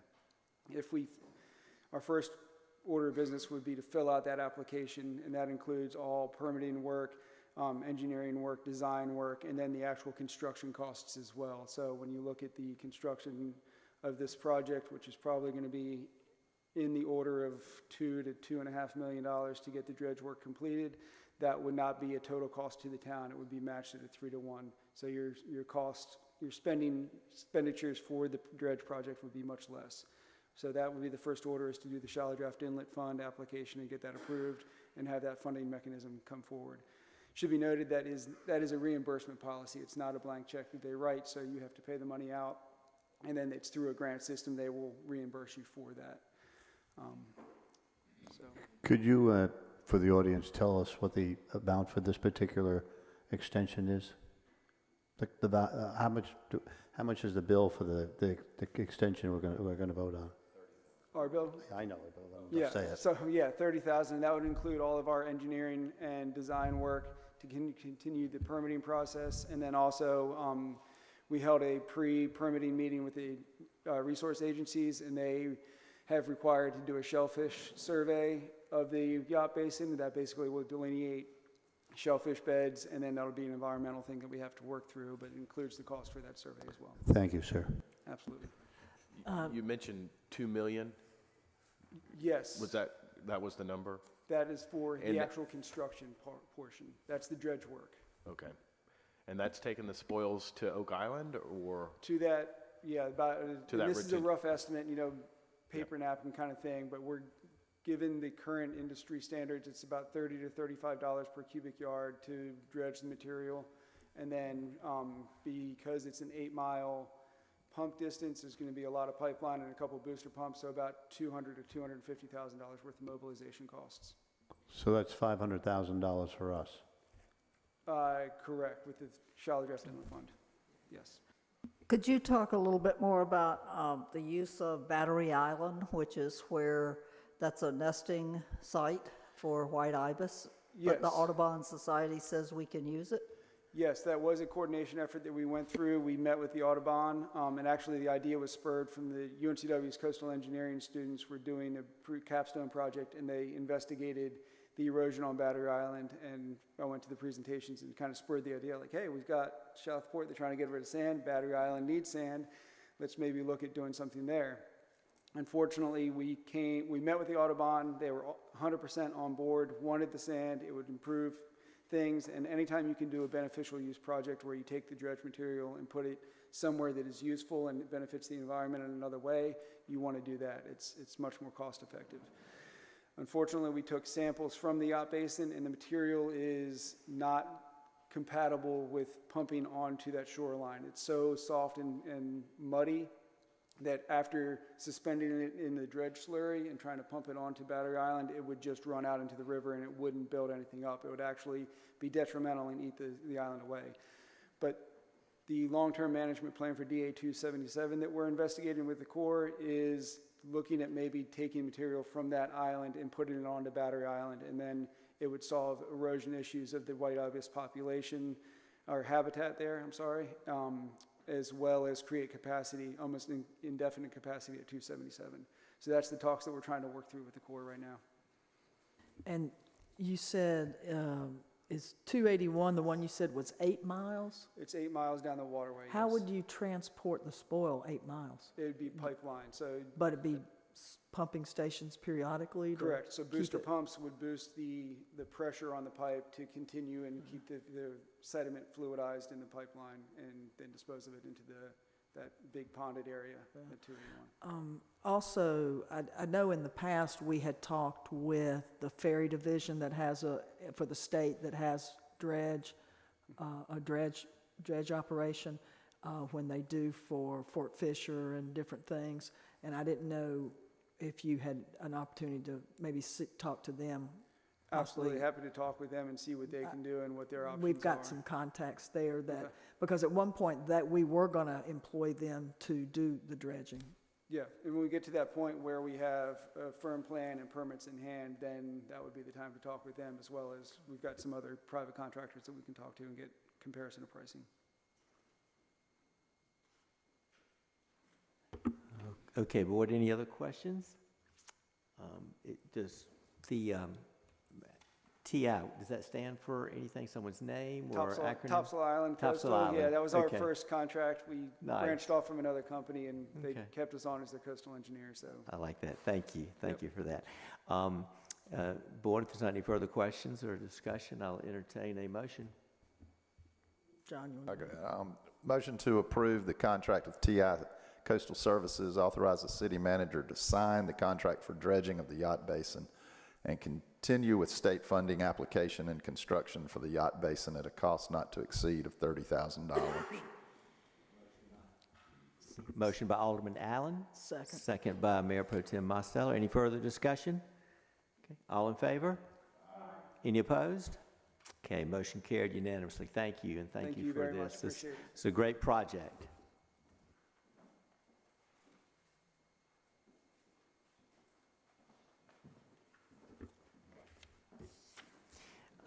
Item J4 is the map amendment request, Jabbertown Road contract. We'll hear the presentation, and then there'll be we'll set a public hearing for the December 14th meeting. So, City Planner, Ms. Meehan. Good evening. At the October 19th Planning Board meeting, they voted to send a recommendation of approval for the zoning map amendment located on Jabbertown Road. It's an approximately 6-acre tract from light industrial to mobile home. And the portion that is directly adjacent to Jabbertown is existing as a mobile home zone. So a formal presentation for this will be made prior to the public hearing, but a duly advertised public hearing must be held, and staff is requesting that the public hearing is set at the December 14th regular meeting. Okay. Is there a motion? Yeah, I'll make a motion to call a public hearing at the December 14th, 2023 regular board meeting for the zoning map amendment of a tract of land on Jabbertown Road. Motion by Mayor Pro Tem. Is there a second? Second by Alderman Lombardi. Any further discussion on this? Okay. All in favor? Any opposed? Okay, motion carried unanimously. Thank you. Thank you, Ms. Meehan. Item J5, this is the contract with Stewart Consulting for the comprehensive plan and selection of the steering committee. This comprehensive master plan is one of the projects this board has moved forward with and funded. And now is the time to select the firm to do the work and to select the steering committee, which could be the planning board. So I'll call on City Planner Meehan and Assistant City Manager Dorothy Dutton. Good evening again. So at your October meeting, you gave us approval to go into a contract of work with Stewart Consulting to complete the state-required comprehensive plan that will be also CAMA certified. So city staff has met with Stewart and discussed the contract that was attached for your review in your packet. The comprehensive plan will include several meetings with staff, local officials, and local stakeholders to bring their own perspectives. And we will also be using information and coordinating with the parking study consultants as well in this project. So we also are going to be needing a steering committee will help guide the project, helping it move forward. And the Unified Development Ordinance calls for the Planning Board to be included in the amending and revising of the comprehensive plan for the area. So the Planning Board is already dedicated and has meetings that are regularly scheduled to consider this material. So staff would recommend that you consider the Planning Board being the official steering committee for the comprehensive plan. And so before you, we have the contract for $103,000 with a contingency for $6,500 for any additional meetings that may be necessary prior or during the adoption process. There is money available for this contingency. It just needs to be ensured that it's part of the approval of the contract. So staff is recommending approval of the contract as presented and appointing a planning board as the official steering committee. Mo, this can be broken out into two parts, right? Yes, you can. There can be several different recommendations, and there's some proposed recommendations on the sheet. But so yes, it does not have to be one motion. And then if the contingency is just that, you're only asking for a contingency in case it's needed. That's correct, yes. Okay. So, I'm going to go ahead and make some motions. I'd like to make a motion to approve the contract with Stewart, Inc. for $109,500. That's what it says, 109. Do we need to do the range or just the maximum? I would do the maximum so we make sure we're covered. That way you've got your contingency in it and you might not spend it. Correct. For the CAMA Certified Comprehensive Land Use Plan. So we can make these a motion at a time. There's a motion by Mayor Pro Tem and a second by Alderman Carroll. Any further discussion? All in favor? Aye. Any opposed? Okay, comprehensive master plan contract carries. And we'll need a second motion in terms of the steering committee. Yes, sir. Well, and there's three motions here. I would like to also make a motion to authorize the city manager to execute the contract with Stewart. They've got that as a separate motion. Okay, any further discussion on that? Okay, all in favor? Aye. Okay, motion carried for the city manager to execute the contract. Okay, and then the third motion I would like to make is I'd like to make a motion to appoint the planning board as the steering committee for the comprehensive plan project. Motion by Mayor Pro Tem and second by Mr. Lombardi for the steering committee to be the planning board. Any further discussion? Yes, sir. The planning board has a lot on their plate already. When we talked about this originally, I envisioned a much more broad-based group for the steering committee, whether it's somebody, obviously somebody from the planning board should be on the steering committee. I'm not excluding them all, but you have forestry, you have a wealth of knowledge in this community. We should look to see who wants to be on it and go about finding the right people collectively to do this. We advertised this a number of times orally in this room, that this was going to be a well-balanced citizen input, and I don't think that just having that one group as the entire steering committee is the way to go.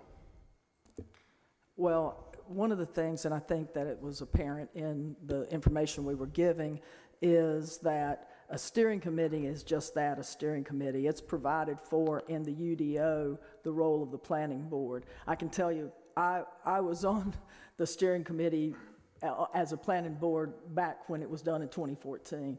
But what is not totally here is there is all kinds of meetings for stakeholders, for public meetings. Mo, you can elaborate. The process itself, the steering committee is a steering committee for the project. The input and all of that is vastly different. Correct. So the steering committee takes the information and assembles it and makes sure that the staff and everything is on track. It guides to make sure that the project is moving forward itself.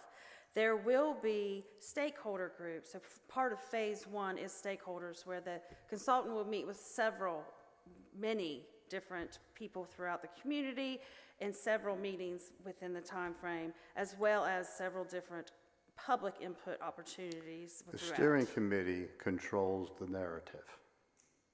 They control the narrative that comes back to us. They control the narrative. And we have one group of people that is going to control this narrative. And I'm suggesting that we should have a broader base group of people than just the planning board. Obviously, again, the planning board should have a representative on the steering committee, but I think we should go out and look for a broader base group of people to do this. We've advertised this forever, that not just going to come in and I'm going to have public comment, and you sit down in that chair and there's no give and take. I'm talking about really having control of the narrative that comes to this board. I think it should be a bigger group of people, a more diverse group of people, I should say. What you're recommending is perhaps we advertise it? Because... Yes, sir. Okay. So the planning board appointments are advertised, and people have to apply, and they're not all the same people. So how this new group becomes one group of individuals, just like the planning board is one group of individuals doing the same thing that you're saying the planning board shouldn't be doing. And the consultant is I'm there. not opposed to it. I'm just trying to understand the justification behind. I'm saying that we have a planning board that does planning board stuff, and they've got a full plate of planning board stuff to do on one hand, and we have been advertising this, that the citizens are going to have tremendous input into this. And walking into this room, expressing yourself and walking out this room does not give that. We could have given the historical thing to the planning board, but we didn't do that, did we? We got a whole new group of people in here to do this because we wanted a fresh view and incorporate all the different ideas that are out there. And we appointed people to the planning board based on one criteria, and I think this is a much more in-depth thing. This is the lifeblood of how we want the city to look and feel. I'm not opposed to advertising. My only... But I also support staff's recommendation that we use the planning board. Well, my question is, what would be that criteria? Then who's selected? We've got the planning board who works within this whole domain.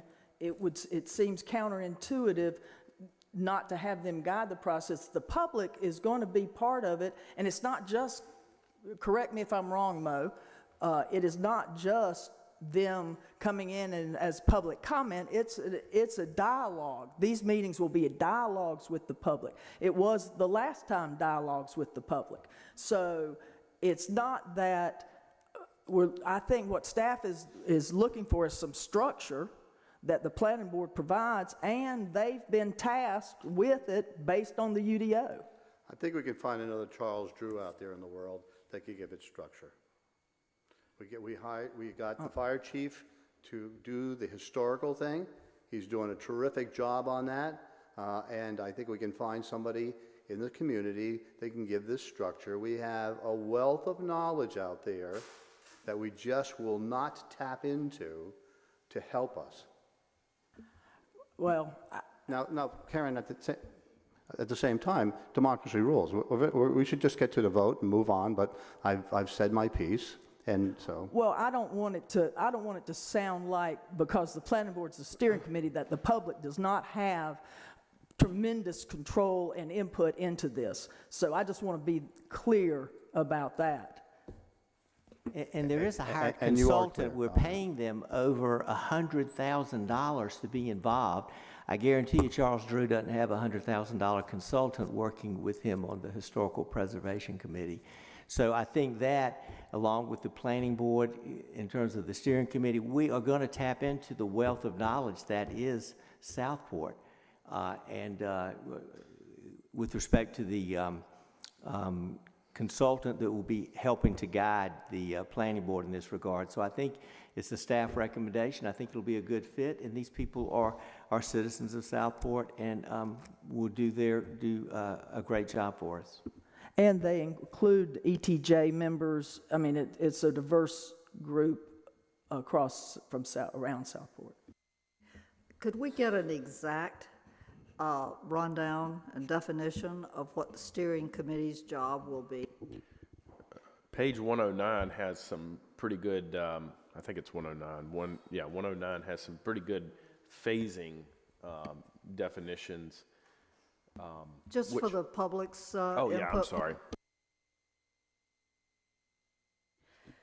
So just to describe the steering committee meetings, to know what the committee meetings will be doing, would be used to refine and present the project approach, discuss highlights, and to gather feedback on priorities.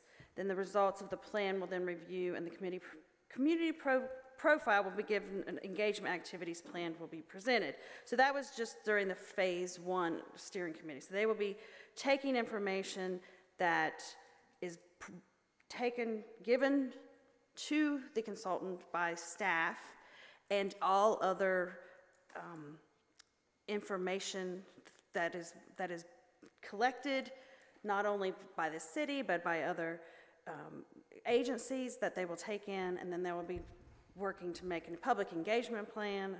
The public engagement plan will be taken on by the consultant, but then the steering committees will be where the plan comes to. They can look at it, make sure that everything is on track to move forward. So let's just take the example of phase 1 here, Yes. the stakeholder groups. How do you envision those people being selected, or those stakeholders? So the stakeholders and the steering committee are two separate things, obviously. Stakeholders are going to be identified, and I don't think we have defined how they were going to be identified. We have not officially, but we did use a panel for the selection of the land use plan, that staff is aware of people in the community that have vested interests, business owners, HOA presidents, things like that we already have contact with. So we were discussing using a pool of those individuals for the stakeholder meetings, and then of course the regular public engagement meetings would involve the whole public, everybody. Yeah, I think that sounds good, because that group of people, I think they were pretty diverse, right? I mean, that was a good, Bonnie, you worked with them? Yes, they were definitely a diverse group. From my experience, I've seen this done both ways. So, yeah, it can work out well both ways, depending on who's on any of the groups. I guess I'd just say that using those same individuals might be a positive thing as we move forward, and they can work alongside the planning board.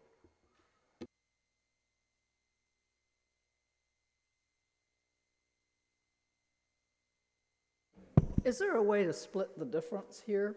The planning board plus applications for additional interested people? I would rather not do that, because then you have to go back and you gotta take the people off after the comp plan, you know, no. What I would think you that's like to- too confusing. What would you recommend, Bonnie? You have a staff recommendation. It was the planning board. Let's beg some question. So we need a motion. Do we have one? We have a motion, so we need a second. Second by Mr. Lombardi. In terms, yeah, the motion is to have the planning board perform the duty as the steering committee. Any further discussion? Okay. All in favor? Aye. Any opposed? Nay. So vote is 5-1. Is that correct, Madam Clerk? Yes, sir. Okay, thank you. Motion carried. Thank you so much.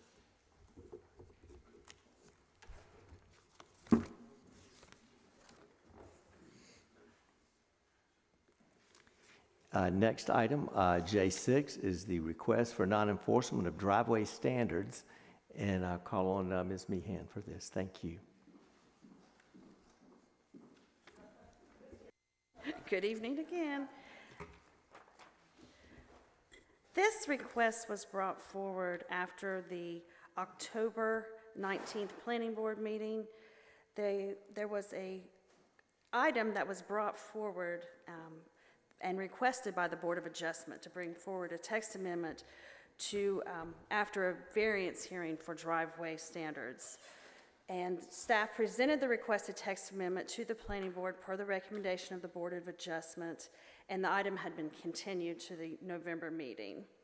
So the language that was requested to be brought forward, or was brought forward to the Planning Board, was language that used to be in the UDO, and somehow during the 2020 update was removed. The previous language gave an exception for single-family and two-family residences for driveway standards, and then so they would not have to be reviewed or approved by the UDO administrator. And that would be the setback. The 10-foot setback was one of the requests from the variance for a side lot for any driveways on these single-family or two-family dwellings, as well as this one variance case that came forward, was that in no case may the total width of all driveways exceed 50% of the total frontage. It was requested by a citizen and a builder that this be considered as a non-enforcement until that the final decision is made by the Board of Aldermen for this text amendment as it comes forward and moves forward. So we submit this request and will recommend consideration due to the inability of these residents to meet the standards. So if you have any questions, I'm happy to answer them. Any questions for the city planner? And I believe, Madam Clerk, this is related to the letter that you read. That is correct. Well, the language that was presented to the planning board, in my understanding, would then that whole section of that ordinance would not apply to single-family and two-family residents.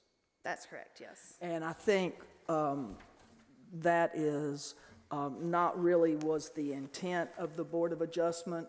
I'm sure all my fellow aldermen read the minutes of the Board of Adjustment that were in our packet, and the variance request reduction in the side setback for the garage was approved, but the variance request for the width of the driveway was denied because they wanted them to come into compliance with the 50%.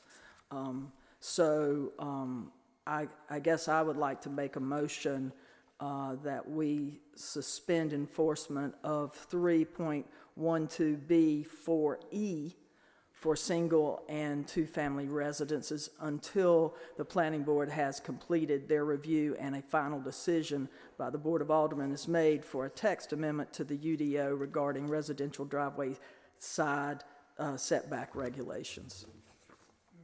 Kim had a motion and a second by Mr. Lombardi and I think Mr. Carroll. Any further discussion? This is a good remedy until we can get the final remedy. Okay. No further discussion? Okay, all in favor? Aye. Any opposed? Okay, motion carried unanimously. I just want to say something too, because I recognize that the planning board's review process may seem slower than necessary when they're considering proposed text amendment updates to the UDO. However, to help prevent unintended consequences, it's important that our planning board is thoughtful and deliberate regarding text amendments to the UDO. For example, the planning board is also currently reviewing another text amendment request to allow for a larger encroachment of up to 4 feet for heating and air equipment into side setbacks for residential properties. This proposed encroachment, when applied to a standard R10 lot that has a minimum 8-foot side setback, or an R20 lot that has a minimum 12-foot side setback, would have a very different impact than when applied to our smaller non-conforming lots that can have as little as a 4-foot side setback. So because of our uniqueness here in Southport, our zoning must take this into consideration. So it's crucial that our planning board continues to be thoughtful and deliberate regarding the changes to the UDO, and I am grateful for their due diligence. Thank you for that, Mayor Pro Tem. Item J7, this is a budget ordinance amendment for fire mitigation fee schedule. Board, you have an ordinance in front of you to amend the fiscal year 2023-2024 budget with respect to the fee schedule concerning fire and EMS response. So I call on Chief Charles Drew to lead the discussion. We'll need a motion and a vote at the end. Chief Drew. Mr. Mayor, were we supposed to vote on the driveway issue? On the agreement to agree to not We did. enforce? It passed unanimously. I remember you making the motion, and then we voted, talked passed about it, but unanimously. okay.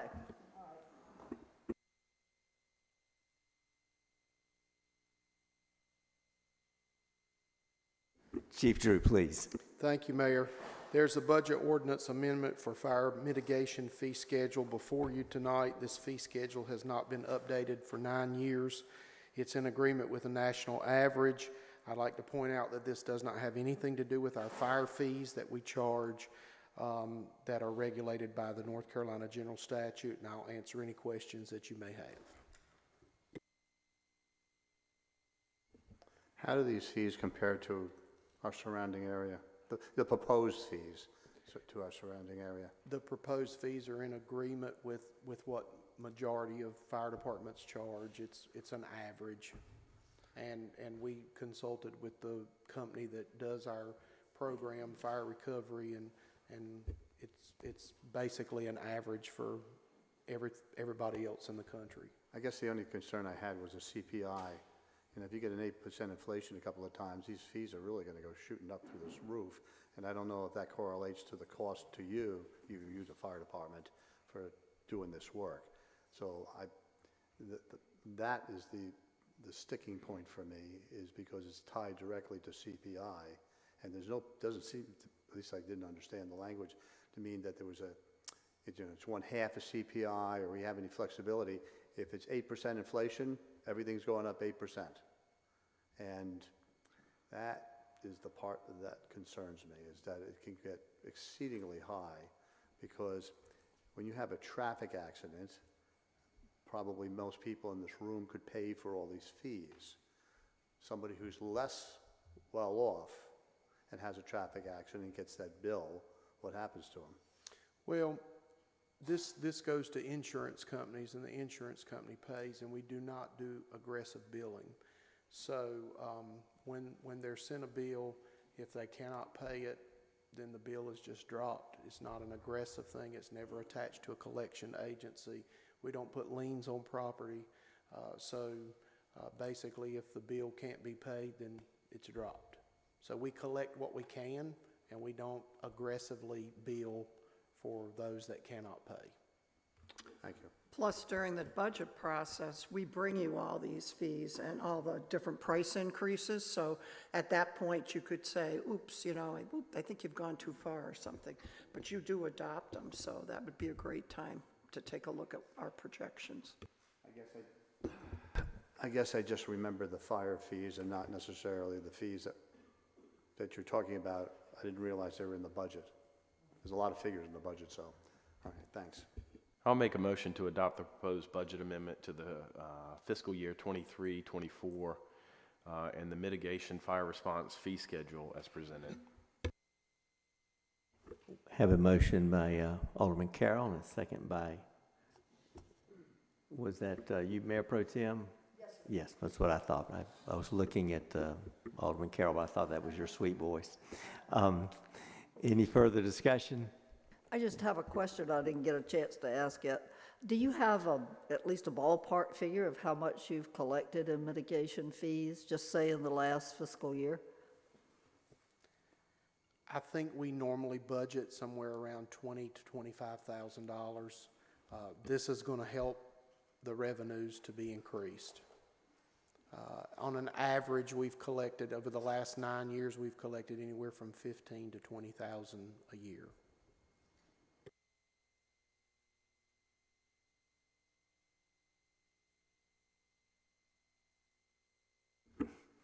Any other discussion? We're good?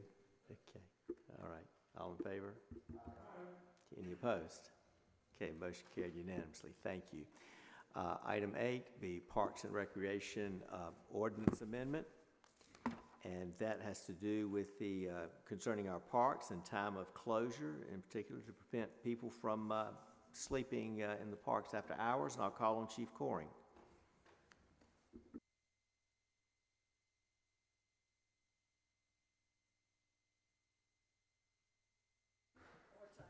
We'll sneak around. I bought backup this time. Yeah, Major Burke has been following through with this. I'll let him take the lead. We're back again. Hopefully we can get this thing passed tonight. So we've revised it for time 3, I believe. So take it away, Major. For all intents and purposes, basically we cleaned up just a few grammatical issues.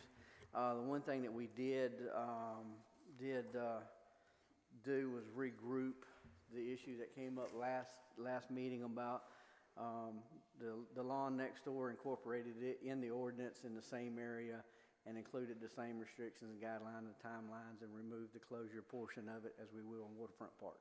So you can walk out there and look at the boats and look at the birds and whatever you want to look at 24/7. Yes. We're out here resting kids watching movies. And so we did, we recommend moving the other parks. We regrouped all the parks, Cavanish Park, Low White Park, all the others, put them all in the same group, and recommend closing them at 9 o'clock. It's consistent with our other closure times when we do other facilities throughout the city, the restrooms and stuff like that. So just so it's a consistent thing across the park. Plus we have some elements of wintertime events that would be occurring in the park when the parks were closed. So that was the justification for moving to a 9 o'clock straight across the board change instead of a dusk closure period. So just to confirm, the second Thursday of every month, this building should be closed by 9. Is that where we're getting at? I don't think this building is quite just a included goal. in the same group. Just a goal. The Garrison Lawn's open 24 hours, so we're good. Right? Yeah, you can leave it all open. We'll just move hours out if you there, want Alderman to. Carroll. Yeah. You are the elected board. We'll go with what you tell us. So. Yes. So the only other legitimate change to specifically point out was we did add at the request of Director Hemphill the addition to the Garrison Lawn Fort Johnston area that we talked about last meeting was the restriction on metal detecting, digging, and disturbing of grass, lawn, and vegetation. That's the only other new addition. I'll make a motion to approve the amendment to the City of Southport Code of Ordinance, Chapter 12, Parks and Recreation as presented.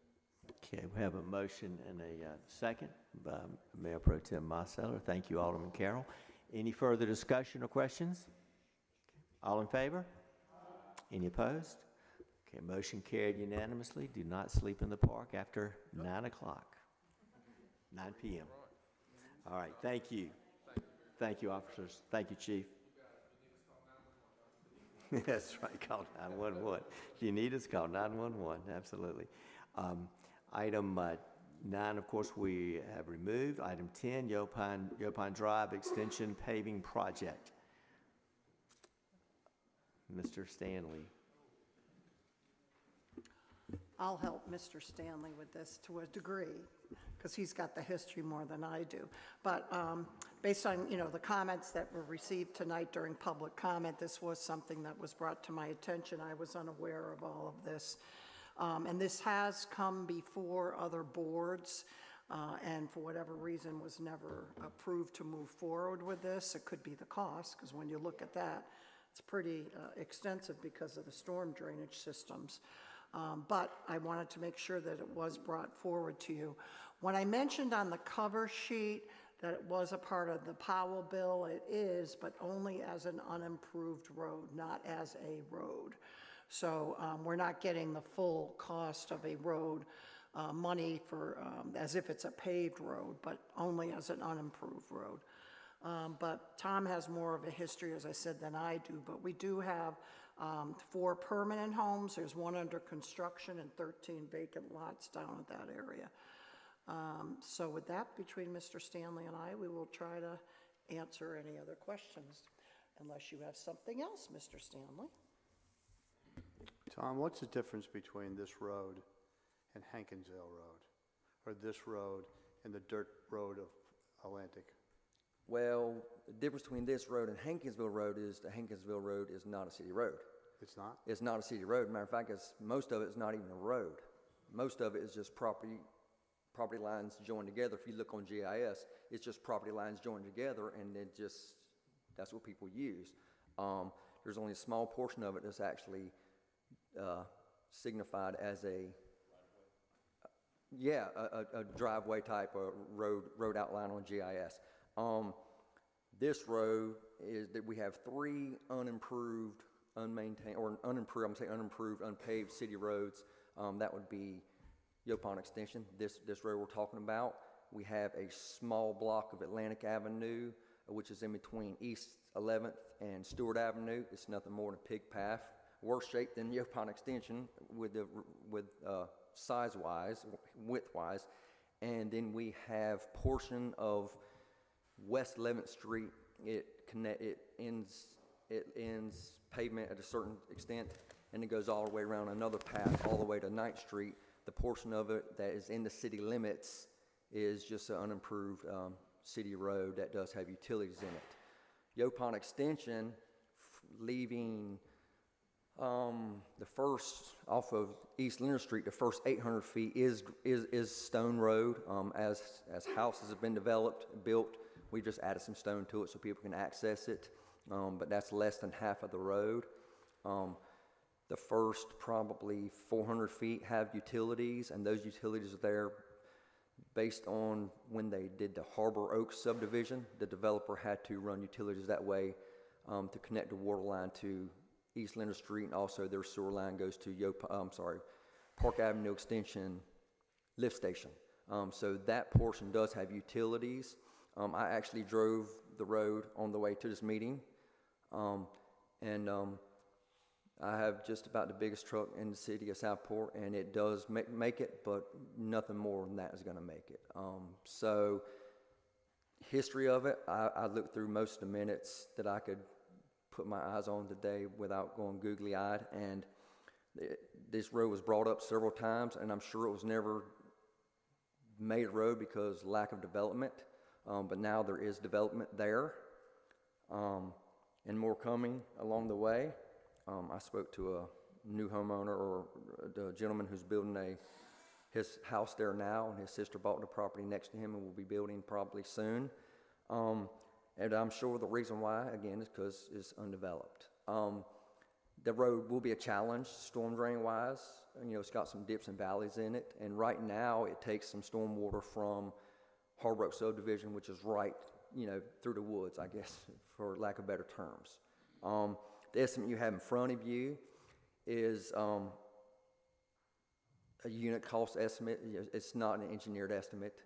It is lacking a few things, like permitting, staking, surveying, and there's some DOT portions here as well that are not included in the price. You can see it's a hefty price, and again, it's just a, what was the term everybody used today? Napkin estimate. So what you see in front of you is, our city engineer, Tom Zunick, prepared, and we made some phone calls to some contractors as far as unit pricing. So they're not really, really far off, but this isn't, we can't budget for this exact dollar. If we were to make it a gravel road without all the humps and bumps in it, what would that price kind of look like compared? The reason I'm only asking these questions, there's $58 million right here. So we got 40 projects, $58 million that we can't get finished for a variety of different reasons. None of them have to do with the staff. So the issue that I have here is if we could build out a road that was dirt for the time being, that would not need a four-wheel drive truck to get over it, would that be significantly less costly than this? If you reduce, if this cost does include rough estimate for utilities, you know what I'm saying? So if you exclude the water and sewer utilities, well, how does that work now? Because the Southern Restaurant, they didn't have electricity that would reach to them, so they had to pay $18,000 for the city to run the line to them. So are the people that are paying, that are moving into this road, are they under the same regulation that since there's no power, they have to pay for everything? Or why was the Southern Restaurant charged 18 grand for a thing that they don't even have control over, and anybody else can plug into it after that, but they had to pay the upfront cost? I can't really speak on electrical, but what I can speak on is water and sewer. And in the City of Southport ordinance, if we just want to talk about water and sewer right now, in the City of Southport ordinance, it states that any new water or sewer line extensions, which this would be at the cost of the developer, full cost, design, permitting, and a single resident could be a developer. Okay. That's what I thought about those two, but I was wondering about the electricity part of it as well. And I'm sure it's exactly the same. Okay. So we didn't get an answer on how much more affordable it would be, or how much? We'd have to do an estimate to find out. The reason I wanted to bring this to you was I just wanted to see if you even wanted to move forward with it in any capacity, so I can come back with a budget. I do think it's a public safety issue, and I think we need to maintain that right of way. I don't know what that looks like, if it means spending $1.377 million, or if it means doing what Alderman Alt has recommended. We've got to do something. We should do something. We don't have to do anything, but we should do something. I was working towards that, but if we took the storm drain out of it, let's just go through clearing, grading, stoning, no storm drain, no utilities, no pavement, $300,000 to $400,000 probably. I have a question. Can you tell us when this was actually a dedicated and accepted public road? When did this become a city? And I'm asking because I've talked to two previous aldermen and a previous mayor, none of whom believed that this was ever actually a city road. Do we know that we actually have this as a public road? It's certainly in the city limits. Well, there's a list. I don't know when. Like I said, I looked through minutes today for about an hour. I didn't see anything where it was accepted or dedicated or whatever, but what I'm telling you is it is listed on our power bill road listing. What that means to you? We have issues now with people living on private roads who are very upset about the fact that they pay taxes and everything, but their road is, or such as it is, their road is not maintained. And I think this is a slippery slope, and that it sets a bad example and a bad precedent if we go forward with it, unless we can find absolute evidence that we took this as a city road. And because to your point, we have other neighborhoods that have roads that we're not accepting because they're not up to the standard. And so, and I appreciate the dilemma, but what happened, I'm guessing what happened with this is they just subdivided and started selling off lots, but the developer, whoever sold off the lots, didn't pave the road. And that's what the I'm history guessing, that happened, our and that's why we're forebears where were we are. I do think, to Charles's point about public safety, I think that we need some kind of evaluation about that, Tom, and maybe come with some recommendations. Still, $400,000 is a whole lot. Yeah. But we cannot have the fire department not be able to access people, period. I don't know what other recommendation I could give you other than make it a road or don't make it a road. There's the recommendation, you know, make it a road or don't make it a road. And that's the only way to work for public safety is, or builders, developers, homeowners is make it a road or don't make it a road. That is the recommendation. So when we go back to this quote or estimate that you have here, I think that you're missing speed calming devices. Sorry. Yeah, meeting adjourned. Well, they are. There is a contingency in there. That's the contingency. To answer you on that, I can tell you, I tried to drive that today, both starting from East Moore and then going around and trying to do it from East Leonard, and I only got about 30 feet in from East Moore, and my all-wheel drive Subaru started sinking into the sand. I thought I was going to have to call AAA. And so then I tried to walk it. And I don't have a truck like Director Stanley does. But it's not even walkable, really. It's barely a footpath. And former alderman told me that there's a dip in there that turns into a lake during storms and heavy, heavy rain. So that's going to be a true challenge for us to try to turn this into an improved, acceptable road. Tom, couldn't you just put down some base and grade and compact it for now? We have been doing that as houses are being built, but it gets to a point to where it's not even really wide enough to do that. You know what I'm saying? It's still going to need some kind of improvement to make it a passable road, even just to put base down. This $400,000 that you quoted, I see the material. I mean, I know the material is expensive. Would that give you a full width road? Stone, yes. Okay, stone or gravel or whatever. Cleared and stoned, yes. It should, yes. And that 400,000 is pretty close. Yes. Estimate, yes. I just think we really, as Alderman Davis had mentioned, we do have to double, triple check the status of that road. You know, I mean, I just went through a whole project, with another group of residents raising money in their neighborhood because it's private drive, so. That's exactly what I was going to say. We had the Orphan Road, which is this may be an orphan road, which had holes in it that you could lose a Volkswagen in, and it was right in the entranceway off of Robert Rourke Road. And forever, we could not work on that because it didn't belong to anybody.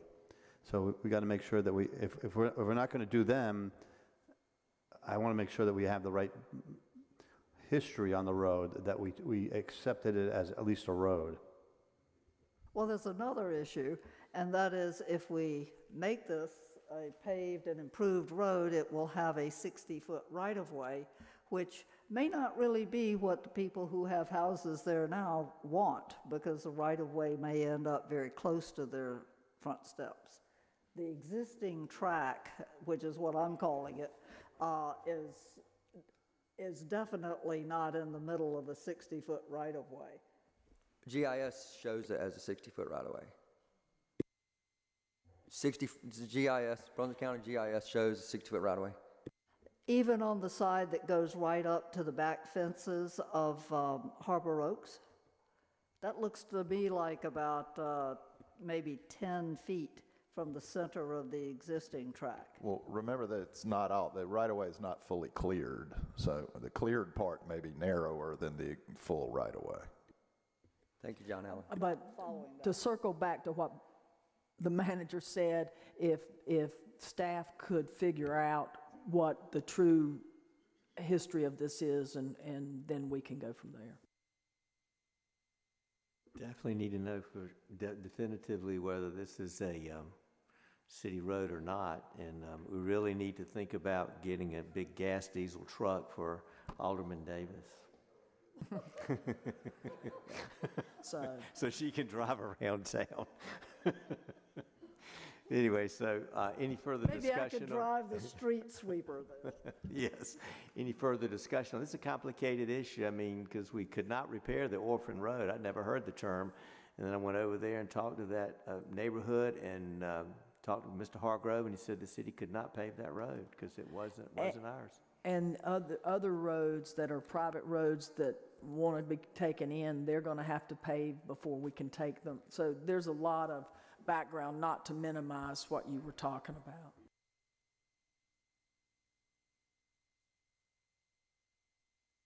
I have one other question, one more question, and this is for the city attorney. If it turns out that we made this a city road, do we have an obligation to fully improve it? That would be my understanding, because I have to go up to the city standards since it's a city road.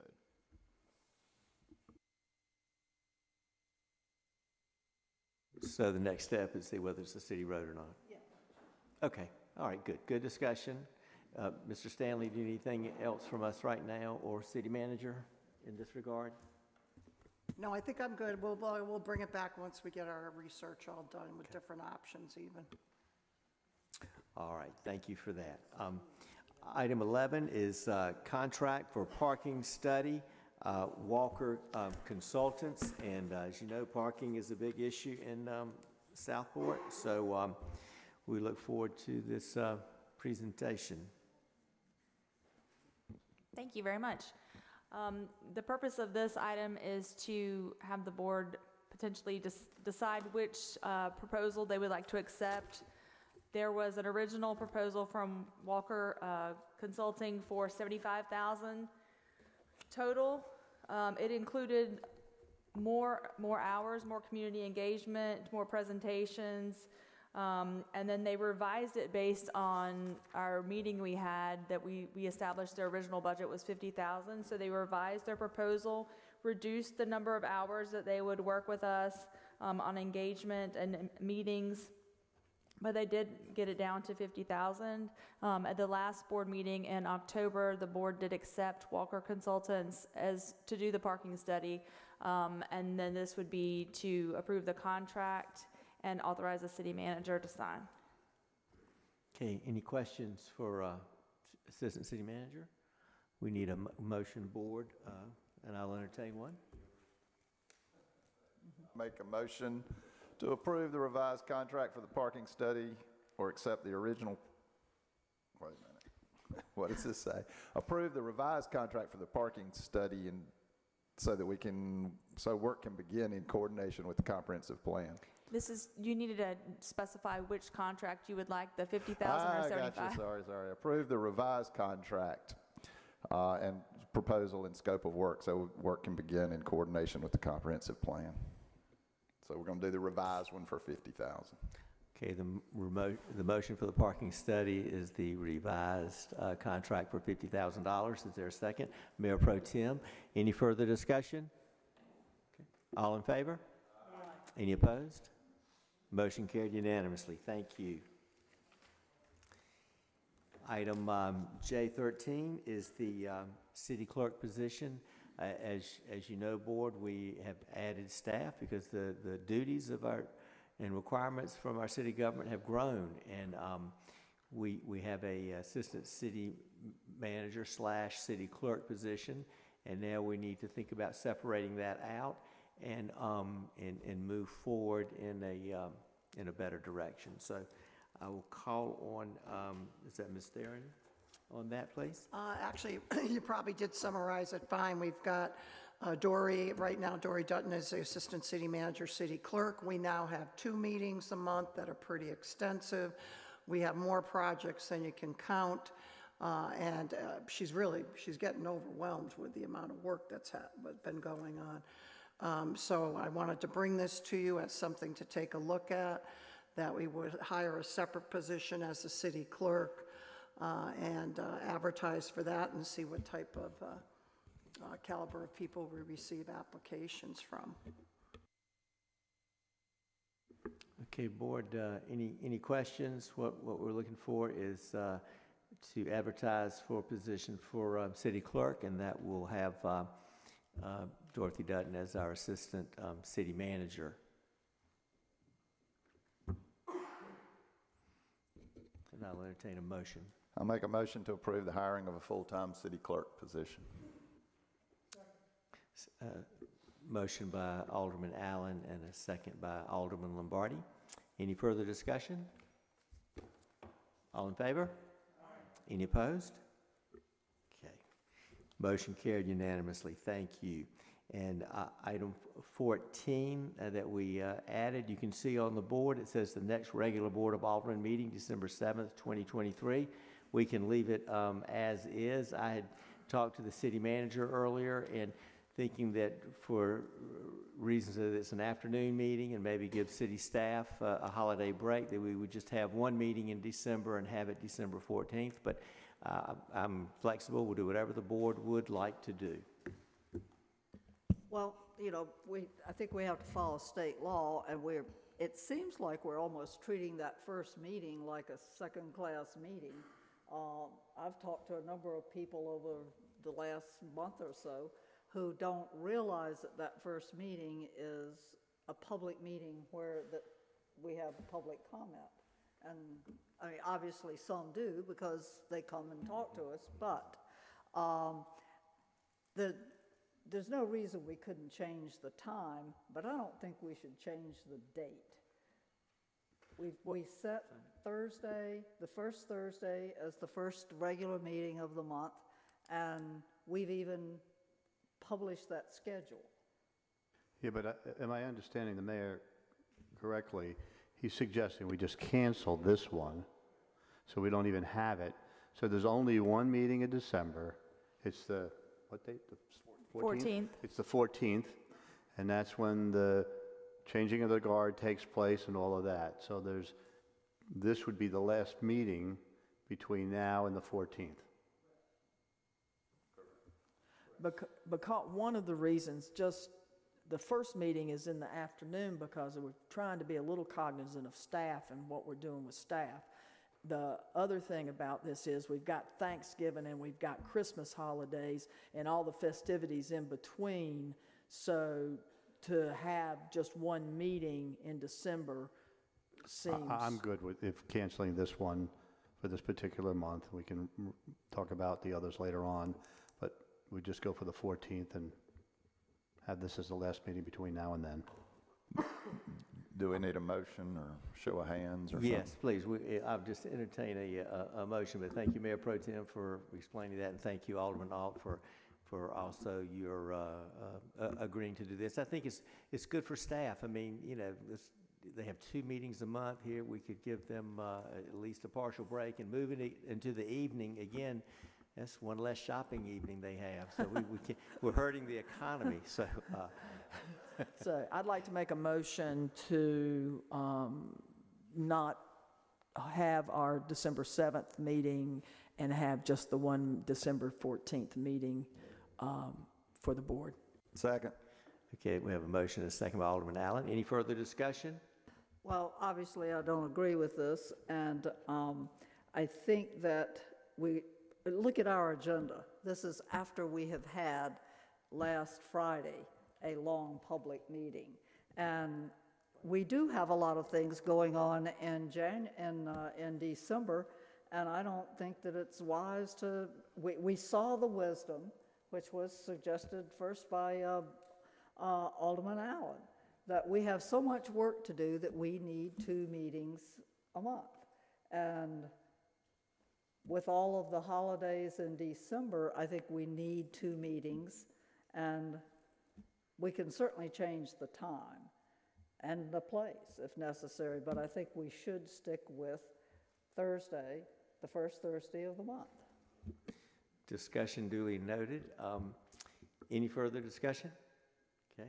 All in favor to cancel the December 7th, 2023 meeting, and we'll have have one meeting on December 14th, 2023. All in favor? Aye. Any opposed? No. So, Madam Clerk, vote was 5-1. Is that correct? Yes, sir. Okay. All right, thank you. Item K is committee reports. Mr. Allen? Alderman Carroll? None? Thank you, Alderman Allen. Alderman Carroll? Chief Drew, we've got a meeting on Monday, correct? The second input meeting. Oh Lord, I'm looking at December. Monday the 13th is the second historic preservation public input meeting. Here at 6 o'clock, and it's going to be filmed. Well, I'm glad it's going to be. Thanks for y'all's help. I'm glad it's going to be filmed, because with that hairdo, I think it needs to be preserved on tape in some way. So, Alderman Alt. Nothing, sir. Thank you. Alderman Davis. Thank you. Alderman Lombardi. Yes, I have one thing from beautification. You're going to be surprised when all the wreaths go up because we refurbished them. We've changed all the bulbs. And each one of the wreaths had 100 bulbs in it. So a lot of hours spent. So you have red and green bulbs on the outside instead of all white. And we've got an extremely bright white light for the sailboat. And I think this year you're going to be able to see them, because last year you could hardly see them, especially through the trees. So that's about it for beautification. Great, thank you. Mayor Pro Tem Mosteller. Just a reminder that next Thursday at 6 p.m. here in the community building will be the regular planning board meeting. Thank you. Manager's report. Yes, our final public services, the symposium for the year is Monday at 2 o'clock. That's public services. Smoke testing, you already talked about. City Hall is closed tomorrow in honor of Veterans Day. And the years of service, really quickly. Tom Stanley, 9 years that he's been with us. Tyrus Davis, 8 years. He's a public services technician. Chief Coring, 5 years. Tori Davini at 5 years as a permit technician. Katie Ward, 4 years, police officer. William Holmes, 2 years, grounds maintenance. Amity Foreman as our utility billing specialist, now going to be payroll, 2 years. And Zachary Robbins, firefighter, for 1 year. So congratulations to all of them for being with the City of Southport. Thank you, sir. Thank you. Mayor's comments, very briefly. Again, Veterans Day, November 11th. Just for some historical reasons, November 19th, President Abraham Lincoln, the 160th anniversary of the Gettysburg Address. And then for those of us who can remember, November 22nd, assassination of President John F. Kennedy. A sad day for this country, sad day for the world. We remember the President Kennedy, his legacy, his family, his descendants, and also remember the Secret Service agent that climbed on the back of the limousine, Clint Hill. He's still alive. He's 91 years old. He was Mrs. Kennedy's Secret Service agent. And he wrote a book, Mrs. Kennedy and Me, and I recommend all of you reading that. It's a beautiful book about the Kennedy administration. And of course, Thursday, November 23rd is Thanksgiving. I wish you all, First Lady and I wish you all a happy Thanksgiving, the blessings of Southport with your friends and family. And then December 1st is the Mayor's Downtown Christmas tree lighting, so we look forward to that as well. So thank you for that. Next will be staff reports. They're in your packet. Next will be board comments. Alderman Allen. None other than just hope everybody has a happy and safe Thanksgiving. Alderman Carroll. Yeah, I'm going to take a few minutes. During this election cycle, and I'm just going to read my prepared notes if that's okay, but during this election cycle, I had the opportunity to witness the political landscape evolve and learned a great deal, even though I wasn't a candidate myself. One of the critical aspects that have remained constant and important is our commitment to transparency in our political processes. This board has worked tirelessly to maintain a high level of transparency and we will continue to do so. Our constituents rightly expect and deserve open and honest communication from their leaders.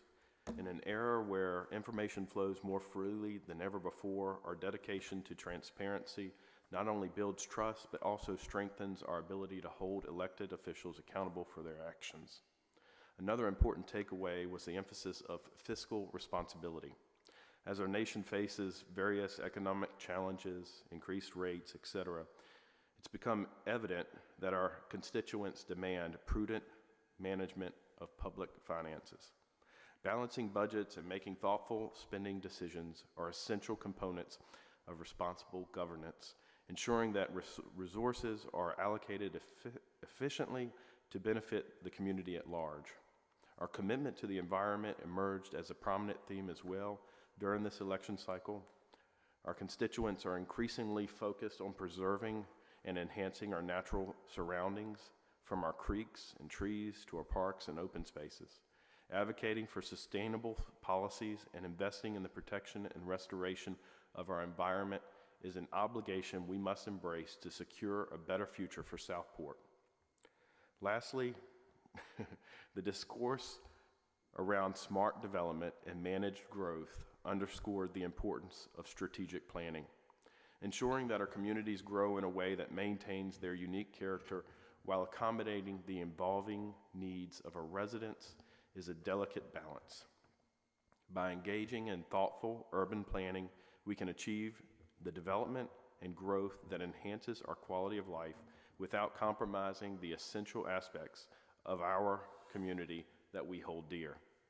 These lessons from the election cycle remind us of the critical responsibilities we have as public servants to meet the expectations of our constituents and ensure a brighter future for Southport. As we move forward and begin our deliberations on the upcoming budget, I'd like to urge all of us to seriously consider the proposition of removing stipends for elected officials.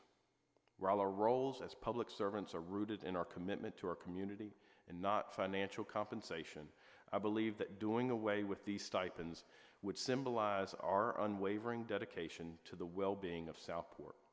By eliminating this financial incentive, we demonstrate our genuine passion for the responsibilities entrusted to us, and we can redirect these funds towards critical areas that will benefit our constituents. This action will not only reinforce the notion that public service is about selfless dedication, but also ensure that our budget is allocated in the most responsible and efficient manner possible. As elected officials, we are fundamentally volunteers and stewards of our communities, driven by our commitment to serve and represent the interests of the people who elected us. It is this sense of duty and responsibility that compels us to invest our time and energy into shaping the future of Southport. While some may argue that providing stipends to elected officials is a way to compensate them for their efforts, I firmly believe that the essence of public service lies in the selflessness and dedication of those who hold these positions. The long-term effects of removing elected officials' stipends here in Southport would save us more than $80,000 a year. That's $160,000 after 2 years, almost $1 million after 10. That's all. Very well said, and just for the record, I make less than the alderman, so I'll happily. I would also. And I'll happily not take a salary. I'd like to just say one other thing. This budget cycle is important because as we move forward, we're losing from our stipend alone. We're losing a third that's going away with sewer.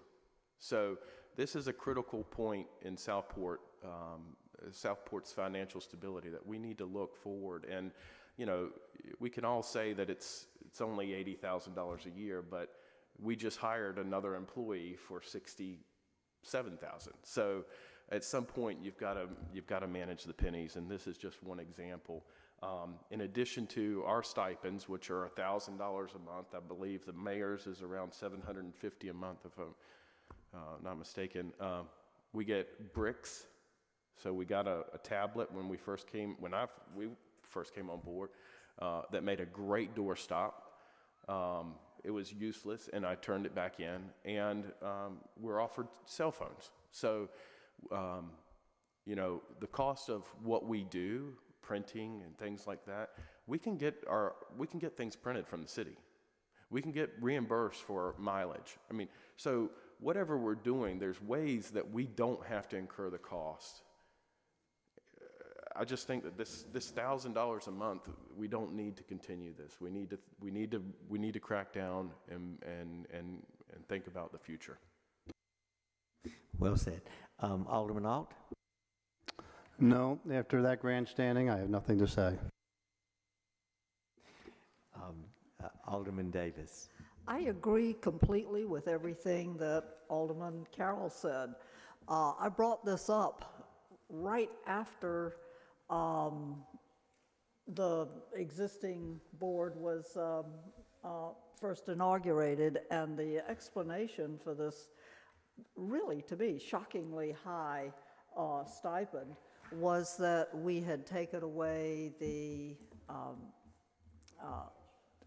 insurance fund, that city had paid our insurance, and which shocked me in the first place. I agree. I don't think that we should, it's a labor of love. It's a labor of hard work. But if we want to pursue this, I think we should. And for the same reason that, you know, I've been barking about, I don't think that taxpayers should feed us either. But we could take turns buying pizza or whatever for ourselves. Thank you. Alderman Lombardi? Yes, number one, I'd like to congratulate all the new candidates that are going to be on the board. I've been proud, I'm very proud to have been an alderman for the last 4 years. We've got a lot of good things going, and I hope it gets continued by the new board. Thank you. Thank you. Mayor Pro Tem? Okay. Yes, great. Great comments, and thank you for bringing that up, Alderman Carroll. That is it's a good discussion, and we certainly, city manager, if you'll put that on however we need to do that in terms of our agenda, please do so. The next item is the closed session, and this has to do with dealings with real estate. So I'll entertain a motion to go into closed session. Yeah, it's not. It has nothing to do with the House Street property. I'm going to vote no on this in the. Yes, we need to do this. So a motion by Mayor Pro Tem. Is there a second? A second by Mr. Lombardi. Thank you, Alderman Lombardi. Any further discussion? Okay. All in favor? Okay, we're going into closed session. Thank you.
All right, Board, thank you. A motion to go out of closed session.